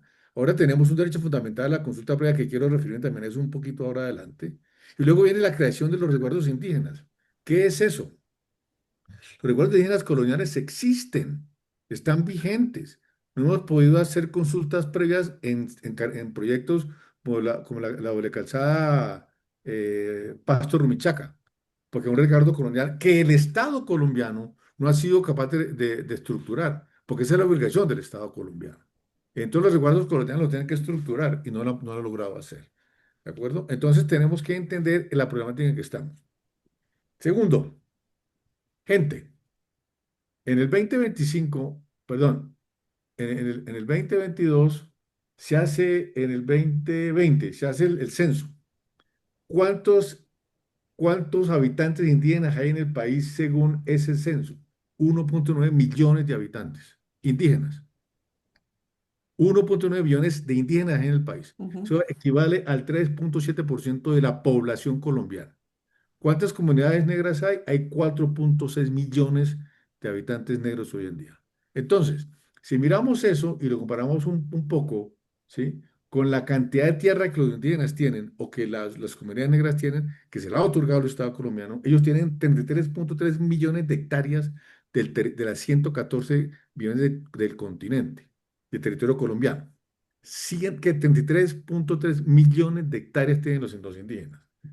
¿Qué es aprovechable, qué es no? Pues sabemos que el límite, digamos, el límite de explotación agrícola se ha corrido, le dan más o menos ahí unos 3 o 4 millones de hectáreas, el resto son bosques y selva que tenemos allá, pero se puede explotar claramente por ellos con su actividad ancestral.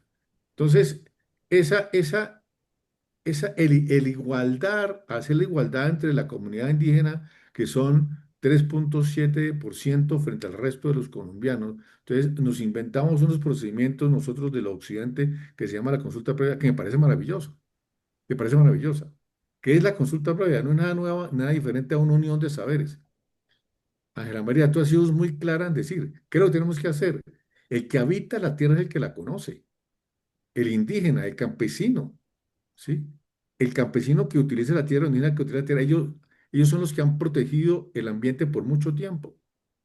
Óiganlo, estúdienlo, hablen con ellos. La consulta previa no es simplemente realizar la audiencia. La consulta previa inicia cuando se protocoliza el protocolo de la consulta previa. Y arranca la obligación por el proyecto en adelante. Hacemos mal pensar nosotros en la industria, ¿sí? Que la consulta previa simplemente hace checklist, lleva a la señora del Ministerio del Interior, hago la audiencia, firmamos y terminamos. No, señor, ahí arranca el problema. Y la mejor herramienta que hay en Colombia para administrar socialmente un proyecto es la consulta previa. Porque es la unión de saberes entre aquellos que conocen la tierra y nosotros los que llevamos con la tecnología para explorar o explotar, o hacer una carretera, o hacer un acueducto, o llevar líneas eléctricas, o llevar telecomunicaciones a las comunidades. Entonces, eso tenemos que tener muy presente nosotros acá. ¿Qué pasa aquí y una pregunta que te iba a hacer yo a ti con esta introducción, Ángela, Mera, es la siguiente?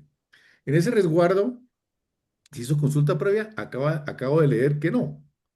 Fue un procedimiento interno que hicieron allá, que no es consulta previa, porque el único que puede hacer la consulta previa es la autoridad, porque es su responsabilidad proteger el derecho fundamental a la consulta a las minorías étnicas.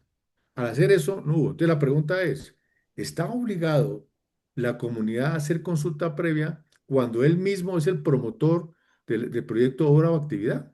¿Tiene que hacer consulta previa? Ellos tienen que hacer la sustracción. Al hacer la sustracción, en una comunidad tengo que hacer una consulta previa. Ahí para mí hay una inseguridad jurídica en todo ese proceso. Entonces, ¿Dónde se yo levantaron? pienso que lo que debe hacer el Estado, en vez de crear tanta normatividad, simplemente explicarle a nuestra comunidad indígena. Otra cosa que me parece terrible es que hay una incoherencia total del Estado. Le quieren dar a los señores indígenas ahora la facultad de hacer industria extractiva. Y está prohibido, lo están tratando de prohibir a todos los demás. Entonces, ¿cuál es la coherencia del Estado a meternos en la industria, a darle a los indígenas industria extractiva y no vamos a industrialización?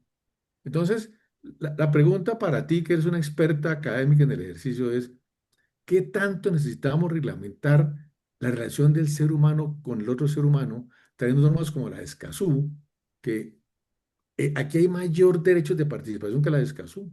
Hablemos con ellos. Mira, la semana pasada estuvo en Washington en la conferencia de la Tierra y me pareció extraordinario que los principales expositores eran dos indígenas colombianas, Carmen Rosa Rodríguez, una arhuaco, y una indígena de la Amazonía. Ellos decían, nosotros somos la solución del problema. Y está un representante de las comunidades indígenas del Ecuador. Ellos son la solución, yo estoy de acuerdo con eso, en que nosotros, lo que estamos liderando los procesos, vayamos a hablar con ellos. Cuéntenos cómo corre el agua aquí. Y ese estudio de impacto ambiental debe reflejar el saber que ellos tienen de esa tierra, el saber que tienen de esa madre tierra que todos debemos proteger. ¿Por qué le vamos a dar cierta preferencia a ellos o a nosotros? Yo hago una pregunta y Rodrigo se va a reír. ¿Por qué a mí no me consultan cuando en AIPE, yo soy de AIPE, van a AIPE Huila, van a mover el cementerio, y ahí están los restos de mi bisabuelo o de mi abuelo? ¿Por qué no me consultan a mí?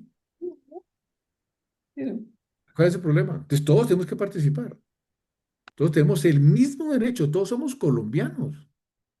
Juntémonos y hablémonos, oigámonos. Eso es lo que pasa, pero le damos cierta preferencia, entre comillas, creyendo que esos ciudadanos colombianos son inhábiles, creyendo que los ciudadanos colombianos no tienen la capacidad. Eso ya pasó. Esa gente es mucho más inteligente que nosotros. Es más, conoce más el territorio que nosotros. Entonces, el tratar de regular una relación del Estado con el 3,5% de la comunidad, creo que estamos equivocados. Te oigo la respuesta de María y perdóname la efusividad de mi intervención. Perdón un No, momentico, porque es que María Carolina dice que ella quiere hacer alguna acotación a lo que tú dijiste antes de que Ángela conteste, si le Dale, parece. A ver, dale. María Carolina. Sí.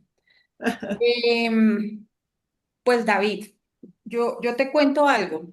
Nosotros en nuestros proyectos realizamos CPLI y aún así la ANSEP nos ha impuesto la obligación de hacer consulta previa, pese a que las comunidades han hecho su CPLI y son dueños de los proyectos. Estoy hablando de proyectos red. Sí, Entonces, fíjate que es que la ANSEP está en esa línea. O sea, ellos a pesar de que la comunidad sea dueña del proyecto, y teniendo en cuenta los postulados en la sentencia 123 y en la 248, lo que están diciendo es que, que como consecuencia de las afectaciones directas en el territorio, positivas o negativas, se tiene que hacer consulta previa.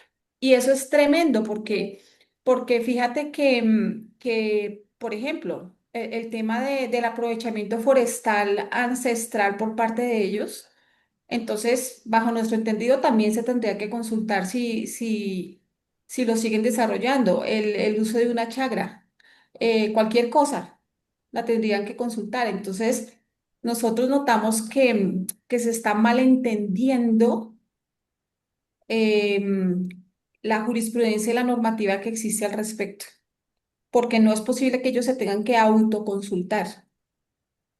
Un CPLI bien hecho no tiene por qué, no tiene por qué generar de manera posterior una consulta previa. O sea, el Estado colombiano pues es garantista y debe, ese es el sentido de la consulta previa, ¿no? Como tú bien lo decías. Pero no vemos cómo, además, que es una carga administrativa gigantesca, imagínense haciendo una consulta previa con todo el resguardo del BAUPES, pues eso no tiene sentido. pero Ok, Acaba de pasar la semana pasada. nos están obligando a que sea así o no. La comunidad tiene que decirle al ministerio que la acompaña a consultar su comunidad. Sí, se hace la solicitud de procedencia, consulta previa, ellos determinan si procede o no. Muy bien. Ujú. Sí, señor. Ángela, no Bueno. sé si quieras ahí complementar alguna cosa. Sí, no, muchas gracias, de verdad, muy, muy interesante la exposición y también es un aprendizaje de todo, pues ver visiones diferentes y perspectivas diferentes. Yo estoy de acuerdo contigo, David, yo creo que hay que hablar con las comunidades y ese hablar con las comunidades debe regirse bajo un diálogo mutuo, un diálogo de pares, un diálogo de pares en cuanto a dignidad humana, pero no necesariamente en cuanto a conocimientos. Yo también estoy segura que ellos conocen más el territorio que los no miembros de comunidades indígenas. Pero de todas formas, mi forma de ver el mundo sí implica que haya unas reglas procedimentales mínimas de seguridad jurídica, básicamente, no de temas como de ambiental, no, porque yo no puedo hablar con una comunidad de un día y al otro día digan que son otros los miembros de la comunidad, entonces tengo que volver a hablar con los otros. No, tiene que hacerse bajo procesos que generen una confianza, de pronto más que seguridad jurídica, pues no irme con esos términos, es confianza y trabajar la confianza es algo muy difícil. Entonces yo estoy segura y estoy 100% convencida de que escuchar a las comunidades indígenas es la respuesta, pero escucharla bajo unos marcos de confianza de parte y parte. Y esos marcos de confianza se generan bajo unos procedimientos, bajo unas reglas, nada muy estricto, nada del otro mundo.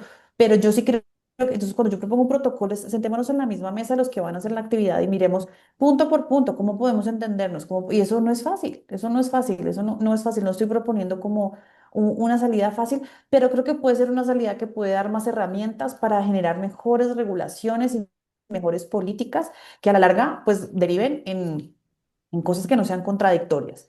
Eso es todo lo que tengo que decir, de verdad, muchísimas gracias por las intervenciones que son muy, Eh, muy pertinentes y muy te útiles. te voy a hacer un énfasis en un tema en ese sentido.